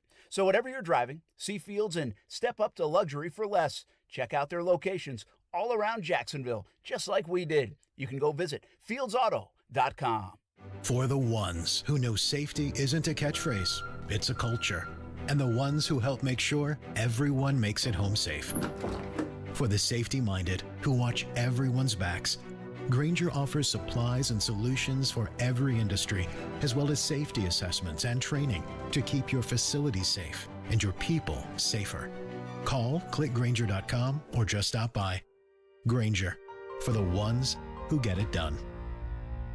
I should have my kid tell you about Jumpin' Jack's House of Food. It's Ty's favorite burger in town. Make it one of your favorites as well. Jumpin' Jack's House of Food has 3 locations now: Atlantic Beach, Mandarin, and downtown Jacksonville. Change your life burgers. But they have salads, pizza, and much more on the menu, too.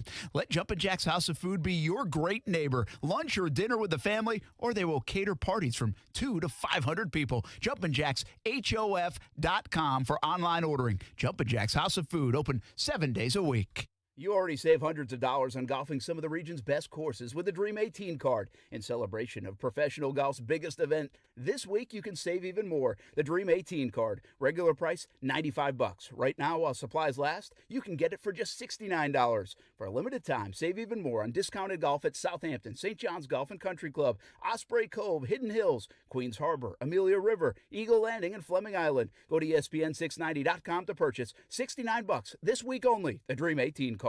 Hi, I'm here reporting from one of the vaccine locations, and we're asking people today why they decided to get vaccinated. Ma'am, why are you getting the vaccine? Why am I getting the vaccine? So that I can go back to church. The COVID vaccine is a safe and proven way to get our lives back to normal. This is why the Florida Division of Emergency Management partnered with local community leaders to create Vax904.com. Visit Vax904.com or call 357-0892 to get more information. Purchasing home and auto insurance? Do it the Simply way with Simply IOA. Compare quotes and buy a policy online or over the phone. Search Simply IOA or call 844-TALK-TO-SIMPLY. Simply IOA. Insurance the Simply way. Stick to your 2021 New Year's resolutions. Commit to fitness with Body Armor Sports Drink. Buy $20 worth of Body Armor products and get $10 in fitness cash to one of your favorite brands by uploading your receipt on BACommitToFit.com. Body Armor available at your local Winn-Dixie.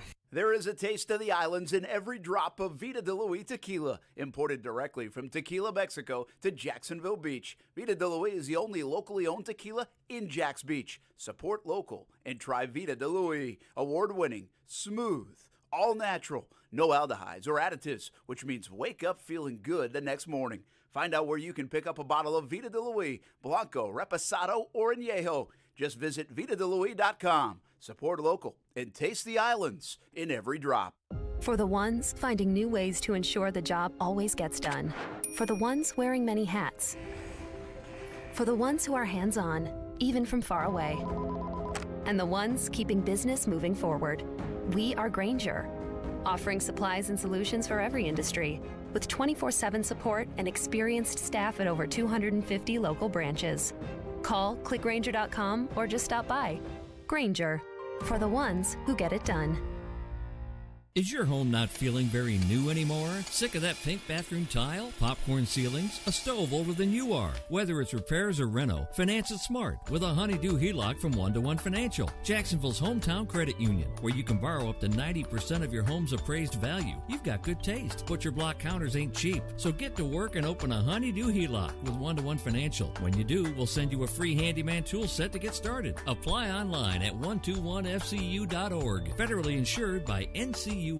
What's up, everybody? It's Austin Lane from ESPN 690 and Action Sports Jax. Your smart speaker brings ESPN 690 into your home office. All you got to do is say Amazon Echo, Google Home, play ESPN 690, and enjoy that succulent sports coverage. Brent Martineau. Some NBA play-by-play here this week as well, right here on ESPN 690. Austin Lane. You all right? Yeah, I know. You looked over like, are you going to make it? Yeah, man. I'm making sure we're all good here. Hey, listen, I get choked up about the new lineup. Action Sports Jax on ESPN 690. Yeah. So far, it's definitely been my team. I said last year I didn't know if that was actually possible to be able to finish there. I still feel like that's kind of where we're at. I mean, I don't know that a lot of that's in my hands, but I guess we'll kind of see as we go. My job is just to play as well as I can.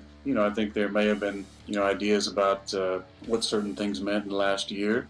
I just focused on my play, went out and played really well, won MVP, and I've been having a hell of an off season, so that's kind of what's been going on with me.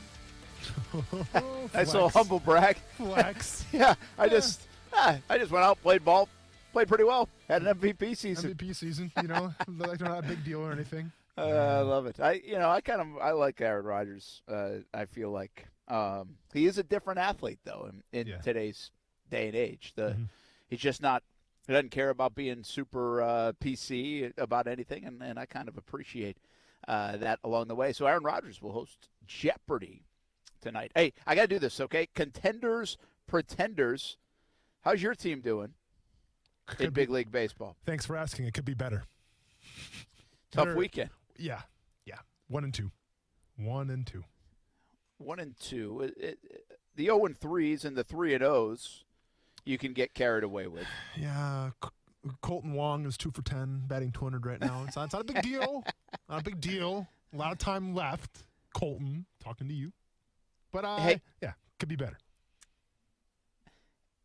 Did you see the shoot? Now I just brought this up and his name escapes me. The Chicago White Sox player went 8 for his first 8. No, I didn't. Yeah, 8 for his first 8. Okay. And so I was joking around with Ty. I was like, Ty, he could go 0 for his next 19 and still be hitting 300. or that would dip him under 300. Is that Yerman Mercedes? Yes. Yeah. Yep. How about that? Unbelievable. I mean, he probably will go 0 for 19 at one time. So I hope so. It's got to balance out a little bit. What are we talking about here? Yeah, right now he's batting .643 with a 1.000 slugging percentage. I don't know what slugging percentage means, but I assume a 1.0 is pretty dang good. Yeah, slugging percentage is your total bases. So basically if he's hitting doubles and triples and home runs. Okay. Meaning Ty probably won't lead too many leagues in slugging percentage. What's a good number in slugging percentage? Like what happens if you mean that you really? I feel like in big league ball, I want to say it's around like 900 in the 900s. Okay, this is like the QBR all over again, isn't it? What was his? 1.000. Yeah, see, guys went 8 for 8, so maybe it's a little less than 900. Maybe it's like 800. I should look that up. And of course, like the OPS is the big thing now, like on base percentage plus slugging percentage. That's kind of the metric that gets used very often. Sure. So I'm going to go through the standings real quick. Yep. You got to tell me, contender or pretender? I mean, it's 3 games, Brent, but okay. I know. Well, that's the point of this. Okay. All right? Okay. I got to find the standings. The Orioles are 3-0 because they get to play the Red Sox again. Sweep them 2 years in a row. Pretender. Yeah. Sorry. Hey, by the way, the Red Sox, contender or pretender? Like, they are contending for the basement. Yeah. I mean, listen, they've moved all their stuff in there already. They got their hookah down there, and they got the big screen TV. Yes. They're all set up ready. They're hanging out in the basement. I understand hookah lounges are really big, and just because you have a hookah doesn't mean you live in the basement. Sorry. Should probably preface this for Toronto Blue Jays, 2-1. They get 2 out of 3 against the Yankees. Contender or pretender? Contender. Watch out for my boy Vlad Guerrero Jr. I'm telling you. I agree. Yankees are the great pretenders with 1-2. Okay, you said that, not me. I saw them going pretty far. I know we're going to enjoy it while we can. I love it. The Tigers, 2-1. Pretender. Yeah. White Sox, 1-3. Is that where they're going to live? No, by the way, nope, that's a pretender, Brent. Let them get a groove. I do want to point out the Tigers, as you said that, just hit a grand slam. Well, aren't they down like 15-5 now? 15-6 now, yeah. Yeah. But it's bottom of the ninth. Bottom of the ninth, 2 outs. This is intense. Don't call it a comeback. in that game, Soto, the pitcher, came in and threw a ball that might have went over the screen on the backstop. It really makes you wonder if Elon Musk got to him and it was like some kind of like Dogecoin kind of like advertising, hey, to the moon. Maybe with a little logo on it or something. They should get on that quick. Get on that real quick. All right. Yeah, see where that's at right now. Ethereum did pretty well over the weekend. Astros 4-0. Contender? Pretender. Yeah, no, contender, and it makes you sick, doesn't it? Yeah, Angels. How about that? They came from behind or won in dramatic fashion 3 out of 4 times this weekend against the White Sox, who are good. So is this for real? Are the Angels going to really make some noise? Can Mike Trout and Ohtani stay healthy, Brent? That's the real question. I'll say contender right now. I'm in a generous mood. I will say this. Ohtani, what he did last night, there's not everything. I don't love everything about the modern-day baseball, but that was really cool. Mm-hmm. To throw 101 miles an hour on the mound with one of his pitches and then hit a ball to the moon. I mean, he absolutely obliterated it in the bottom of the first to hit 2-hole.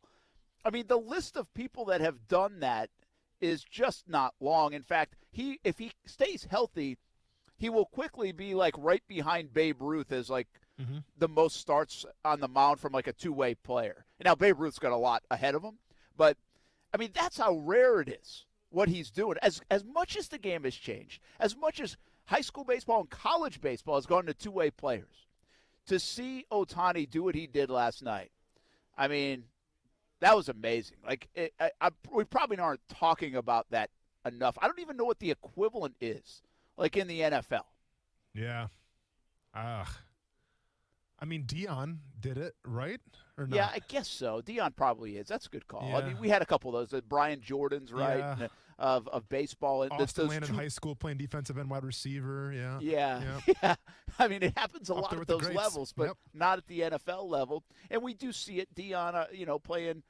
They put him out at wide receiver from time to time. Return man. Obviously played baseball. Yeah, I just don't know if it's apples to apples just because we just don't see it in Major League Baseball at this. No, like at the he's hitting highest 2-hole, level, that's insane. Yeah. So it was pretty wild. How big is he, Brent? Ohtani? Yeah. That's a good call, man. I don't. He's a big dude. Like he's Is a he? rugged guy, Okay. And I want to say, okay. well, Get him a Jeep. I actually thought he probably put on some weight since last year, and I didn't read up on that.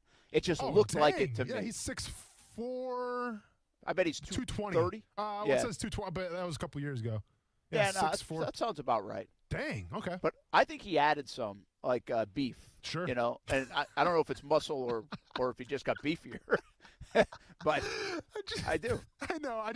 I was thinking like the Hanes T-shirts when you get like the extra, like the XLTs, they call them beefies. I'm just like, you couldn't. I mean, I don't know. I have a weird. I mean, in a good way. Like I know. If you call somebody beefy, is that really a good thing, Brent? Come on. Listen, I mean, depends. Depends who you're talking about. Okay. I pray for the day somebody calls Ty beefy. Phillies are 3-0. Contenders or pretenders? That was impressive over the Braves. Coos, go ahead and put your earmuffs on. Pretenders. Oh, no. No. Undefeated season can we coming. Let Washington and New York actually play a game first before we crown them division champions? Here's the facade a little bit for the Phillies' point of view. They only scored 9 runs, but their pitching obviously was outstanding. Yeah. So in 3 games, they only scored 9, but the Braves only scored 3. Yeah, that's a good point. We do expect the Braves to be good, but what I wonder now is could the Phillies extend that division to be really good? Because I think the Mets are going to be contenders with the Braves, and I think the Nationals even have an outside chance to hang, although a lot of people don't think so. But I wasn't thinking the Phillies were going to do anything, and so it'll be interesting to watch them early on to see if they can ruffle some feathers in the NL East. I got one. The Cincinnati Reds, man, take 2 out of 3 over the Cardinals, and the Cardinals looked like a Little League team yesterday. Yeah.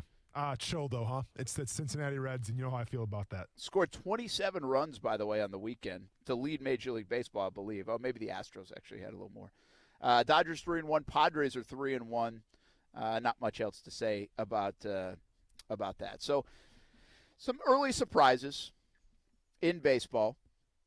And we'll see if it continues throughout the next couple of weeks. I always think the early part of baseball season is really fun to watch because it's the closest thing to kind of the baseball we played. Okay. You see some goofy stuff. You see that guy Soto throw it over the backstop today. You see you see games end on wild pitches. Like you don't see that in July, you know. Yeah. So that's what I kind of like about it. Pretty good start to the Major League Baseball season. Ohtani, by the way, I think was my AL MVP. I think he was. That's a good start. Really went on a ledge there with Ohtani. I think he was the second or third favorite. Was he really that high of a favorite, even though he's playing with Trout? Yes. Huh. That's why I made the joke that day. I'm like, all right. Hey, really going on a ledge there. I was saying this. Ohtani gets all the headlines, and here's how funny. I was watching that game live last night in the 9th inning, and the Walsh guy had already hit a home run. He hits behind Trout, so it's like Ohtani, Trout, and Walsh, I believe it is, in their lineup. He's a lefty hitter, and he won the game with a 3-run homer. Yeah. Well, he'd already hit a home run, and nobody's talking about the guy because everybody's talking about what Ohtani did. Like, if you're not Trout or Ohtani, it's tough to get any kind of love. Oh, I left Rendon out of the conversation. I forgot he's in the mix, too. He actually hits after Trout, I believe. Yeah, but even if I'm Rendon, I'm asking for a trade because there's not enough star power to go around. And he's a great baseball player. Of course. I mean, I love Rendon. I mean, he's just like – watch Rendon play. It's like he's sitting on a stool right before the pitch comes every time. It's like, okay, it's time to hit. Let me pick up my bat. I know. I would pull a hamstring like all day if I was him. But yeah, it's insane. He's got a chill beard going. It's really good stuff. Yeah. I really like Rendon. A lot of good stuff in baseball. If you like baseball, that was a good opening weekend for some, and reason to panic for others.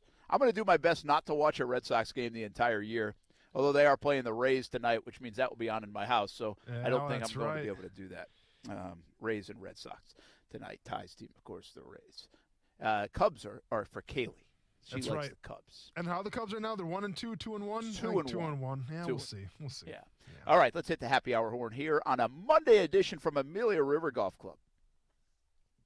The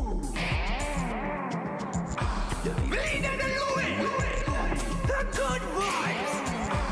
Taste the islands and every drop of Vida de Luis tequila. 100% blue agave from Tequila, Mexico. Good vibes. It's a celebration. Vida de Luis. Check it out, the taste of the islands at every drop of Vida de Luis tequila, imported directly from Tequila, Mexico to Jacksonville Beach. Vida de Luis, the only locally owned tequila in Jax Beach. Support local. Try Vida de Luis. Award-winning, smooth, all-natural, no aldehydes or additives, which means you wake up feeling good the next morning. Just visit VitaDeLuis.com. Support local. Taste the islands in every drop. All right, we're going to wrap up a Monday with this. We got a national championship game tonight. Who do you like? Gonzaga, Baylor, both unbelievable stories. The two best teams in college basketball all year long. Plus, we'll revisit the trade that happened today in the NFL, and it's a pretty big one. Sam Darnold goes from the Jets to Carolina. That's how we'll wrap up a Monday. Stay with us. Action Sports Jacks on ESPN 690, live from Fernandina Beach, Amelia River Golf Club.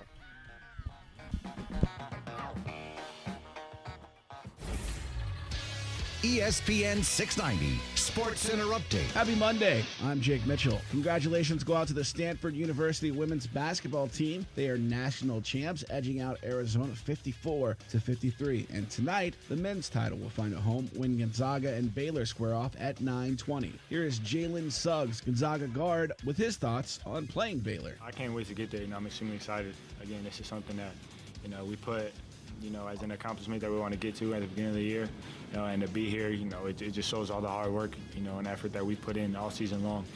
And man, Baylor's a great team.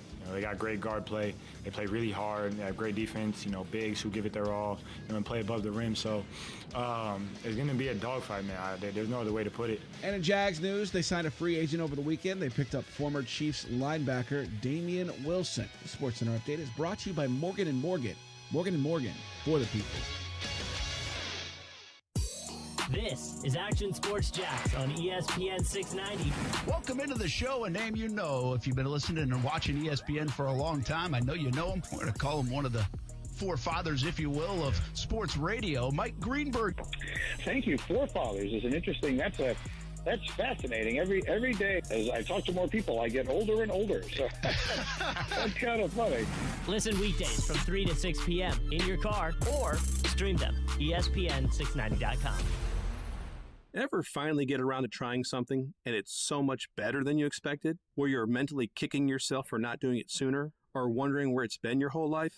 That's how Griffin customers feel about their Florida-rated AC. They even tell me, we're never going back to regular AC. And it's the same for our Florida-rated water heaters, too. It's so much better, our customers wonder why no one told them about it before. Well, we fix what others can't. Tired of having to run a shower or faucet for 3 minutes before you actually get hot water? We can fix that. Nice. Tired of Jacksonville's swampy hard water hurting your appliances and hair? We can fix it. Naturally. Tired of a tank water heater going bad every 5 to 8 years or running out of hot water? Yep. Griffin can fix that big time. Oh, yeah. I never knew I could have hot water as soon as I turn on the tap. And my hair could be so much healthier. And my appliances can last longer. Well, you can, but only if you call GriffinService.com. 1430-261-1250-697. Hey, boss, how's it going? How's it going? Oh, let me tell you how it's going. So far this year, I've broken my pinky toe, had a flat tire, and currently I'm trying to pass a kidney stone the size of Rhode Island. Well, karma strikes again. What? Nothing. Oh, look, it's the first Crooks R Us survey of 2021. They're asking crooks like us to list the top reasons we avoid safe touch houses. There's the crash and smash technology, the video monitoring. Yeah, but what's number one? Gotta be the two-way communicator. That's what I said. Oh, yeah. The two-way communicator leads to verified alarms, which lead to faster response times, which are all very bad for us crooks. Which all just circles back to the Crooks R Us golden rule. Stay away from safe touch houses. Yeah, thanks, Captain Obvious.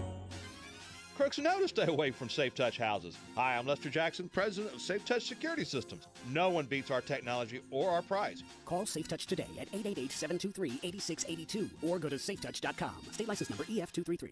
Welcome to Moe's and good morning at Moe's. In St. Augustine only at 312 and US 1, it's the only Moe's in the country serving breakfast burritos. Try it. You'll love it. Full breakfast menu only at the St. Augustine location. They put the fast in breakfast. Made to order in the drive-thru. Try the Home Wrecker Breakfast Burrito. Your choice of bacon, chicken, or steak with scrambled eggs, shredded cheese, and seasoned potatoes. Served daily at 6 a.m. St. Augustine location only. Make it a better morning with Moe's. Got a business trip, long weekend, or maybe you just really want to try that new Toyota before you buy it? Then get it all when you rent a Toyota from Arlington Toyota. With easy online reservations and rental rates as low as $19.95 a day, there's nothing stopping you from hitting the open road. You can even rent 2021 models. Rent a Toyota from Arlington Toyota. Try it before you buy it and reserve your rental online at arlingtontoyota.com today. There is a taste of the islands in every drop of Vida de Luis tequila, imported directly from Tequila, Mexico to Jacksonville Beach. Vida de Luis is the only locally owned tequila in Jax Beach. Support local and try Vida de Luis. Award-winning, smooth, all natural, no aldehydes or additives, which means wake up feeling good the next morning. Find out where you can pick up a bottle of Vida de Luis, Blanco, Reposado, or Añejo. Just visit VitaDeLuis.com. Support local and taste the islands in every drop.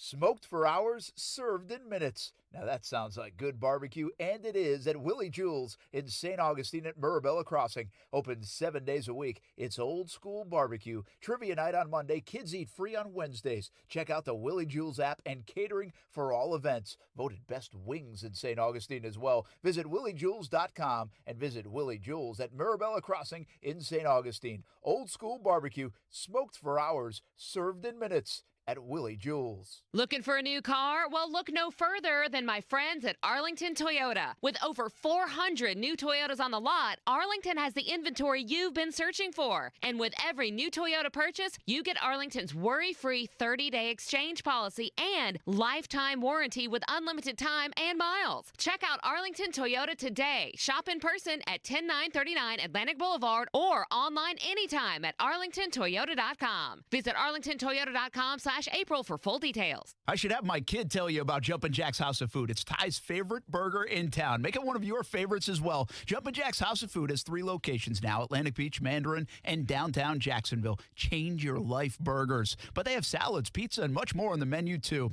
Let Jumpin' Jack's House of Food be your great neighbor. Lunch or dinner with the family, or they will cater parties from 2 to 500 people. Jumpin' Jack's, HOF.com for online ordering. Jumpin' Jack's House of Food, open 7 days a week.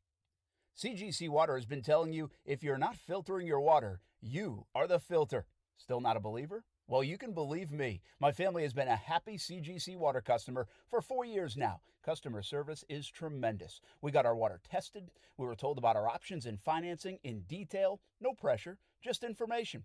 Installation was quick, and the CGC team was there every step of the way. And we absolutely love it, because it works. Heck, I even think my coffee tastes better because of it. And I love my coffee. A Kinetico system from CGC Water removes up to 99% of contaminants. That's clean. Schedule your free water test today and ask how you can save up to $500. CGC is still taking extra precautions with in-home visits and continuing to follow CDC guidelines. Financing available with approved credit. Call 904-552-1242 for details or visit cgcwater.com. Serving Northeast Florida and Southeast Georgia. CGC Water Treatment, your local independent Kinetico dealer. Hi, I'm here reporting from one of the vaccine locations, and we're asking people today why they decided to get vaccinated. Sir, why are you getting the vaccine? Why am I getting the vaccine? Because I would like to hug my grandchildren. The COVID vaccine is a safe and proven way to get our lives back to normal. This is why the Florida Division of Emergency Management partnered with local community leaders to create Vax904.com. Visit Vax904.com or call 357-0892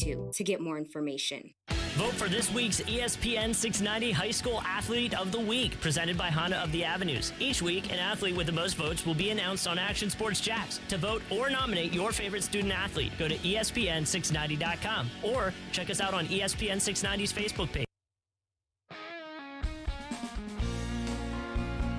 I saw Johnny got the miss and put it back in, and Corey took it out right away.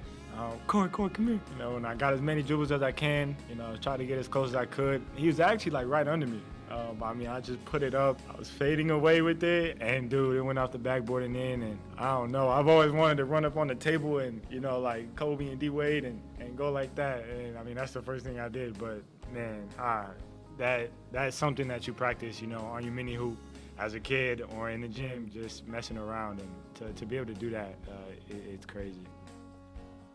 That is Jalen Suggs. What a shot it was from about 35, 40 feet. You know what? It was like a no-doubter, Austin. It looked good the whole way, even though it went off the glass. Yeah. Do you think in that situation, and let's be honest, it was a great shot. I get it, is there luck involved? Well, absolutely. Yeah. But at the same time, you could tell that he had the confidence to try to make that shot. Do you think, though, in terms of pressure, it was eased a little bit just because if he missed that shot, they're going to overtime again? So, you're not going to lose the game? No doubt. No doubt. I think so. It kind of eases everything. The pressure a little bit, right? Keep in mind, most schools, I would say most basketball programs end practice with those kind of shots. And I think they talked about it after the game, and he hits a lot of them. Or, and I think few said, I wasn't surprised. I knew it was going in. I'm like, all right, come on. I know it's going in. But they end practice, they practice those shots. They really do. And it seems like a shot you just wouldn't practice, although now Steph Curry practices all these crazy shots all the time. So maybe it's not as foreign. It was a heck of a shot. I love the focus. If you watch the close-up angle, the focus of Suggs the whole time. His eyes, he knew exactly what he wanted to do and knew how much time. He stayed in control. And then it was like when it left his hands, I think he knew it was going in.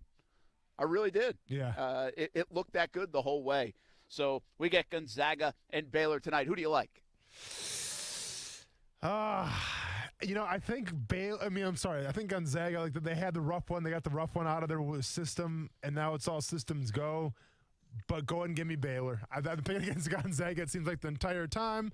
Even though I have them in the championship game in my bracket, I don't care. I'm sabotaging myself, and give me Baylor. I love Gonzaga here. I really do. I think they kind of took that. You got the game that's really going to challenge you. Now, Baylor's good enough to really challenge you again. But I think they play a little free and easy. By the way, it's not like Gonzaga played poorly. You know, a lot of times you see teams win the tournament, they play poorly in that first or second round game against like a nobody. They survive it, and then they go play. No, Gonzaga's played well the entire tournament. They played well the other night, and they still survived the scare. And I usually like when a team like Gonzaga survives the scare, and the next one's probably going to be pretty good and pretty easy. I think it's a 4.5-point line. I ain't doing it, but I'd put a lot on Gonzaga. All right. Hey, how many houses have I lost? Just a couple? 2 of them. 2. Yep. Tonight is a house bet. I would put the house on Gonzaga. Oh, wow. Brent, easy now. This is one-shining moment, man. Anything can happen. So are you saying you put the money on Gonzaga in terms of covering the spread or just the outright winner? I'm going to cover the spread even with the house, although I'd probably, if I put my house on it, I'd probably lower the spread in some way, shape, or form. Okay. I feel like Brent's about to lose some toes here, some fingers, but we'll see. See if I have a house tomorrow. Yeah. Carolina, the Jets, they make the trade. Sam Darnold, you like it for the Jets. Are you a little iffy with Carolina, or do you like what they did? No, I think I like it from both sides. We don't know what Sam Darnold is yet. It can give an upgrade from Teddy Bridgewater. You didn't sacrifice a first-round pick for it. Why not? Let's see what happens. I think it's a great trade from both sides. Hey, if you played Amelia River Golf Club over the last decade or whenever, it's a little bit different now. I feel like a state park out here anyway, like as I'm looking through the trees. But new ownership late last year. You got to check it out. Doing a bunch of work here in 2021. Come on out to Amelia River Golf Club. You can also get the Dream 18 card this week for $69 only. Go to ESPN690.com. We're going to be at Osprey Cove on Wednesday. Those 2 courses alone, you'll save $80 in discounted golf, and there's more courses you can save even more with. So go check it out. Get the Dream 18 card. This week's the time to do it. $69, ESPN690.com. That was fun, guys. Coos, Austin Lane. Let's do it again tomorrow. Have a good night, fellas. Let's get it. Take it easy. Live Local Loud coming up next on ESPN 690. See you on TV, CBS 47 and Fox 30. National Championship Game tonight on CBS 47. Have a good one. Life is complicated. We all know it, and all can use the proper support system. You know what else can be complicated? Owning a home. And that's why Rex was built to go beyond the simple real estate transaction. Full-service agents for buying and selling, mortgage services, insurance quotes, escrow and title, even home repair, all one call away. I guess you could call Rex your home support system and not a typical brokerage. Call 833-REX-HOME. That's 833-739-4663. Want more? Of course you do. With all that convenience comes reduced fees, too. In fact, the average Rex homeowner saves over $10,000 when buying and selling a home. Want to get started? It's never too soon. Call 833-REX-HOME. That's 833-739-4663. 833-739-4663. Florida license number CQ1057788. For further licensing disclosures, please visit rexhomes.com. No matter what you're driving, you can step up to luxury now at any of Fields Auto Group's dealerships in Jacksonville. Cadillac, Jaguar, Land Rover, Lexus, Mercedes-Benz, and Porsche. Yes, it's luxury for less at all Fields Auto Group stores in Jacksonville. Plus, you'll also be part of their exclusive Fields Amenities program, where you will get complimentary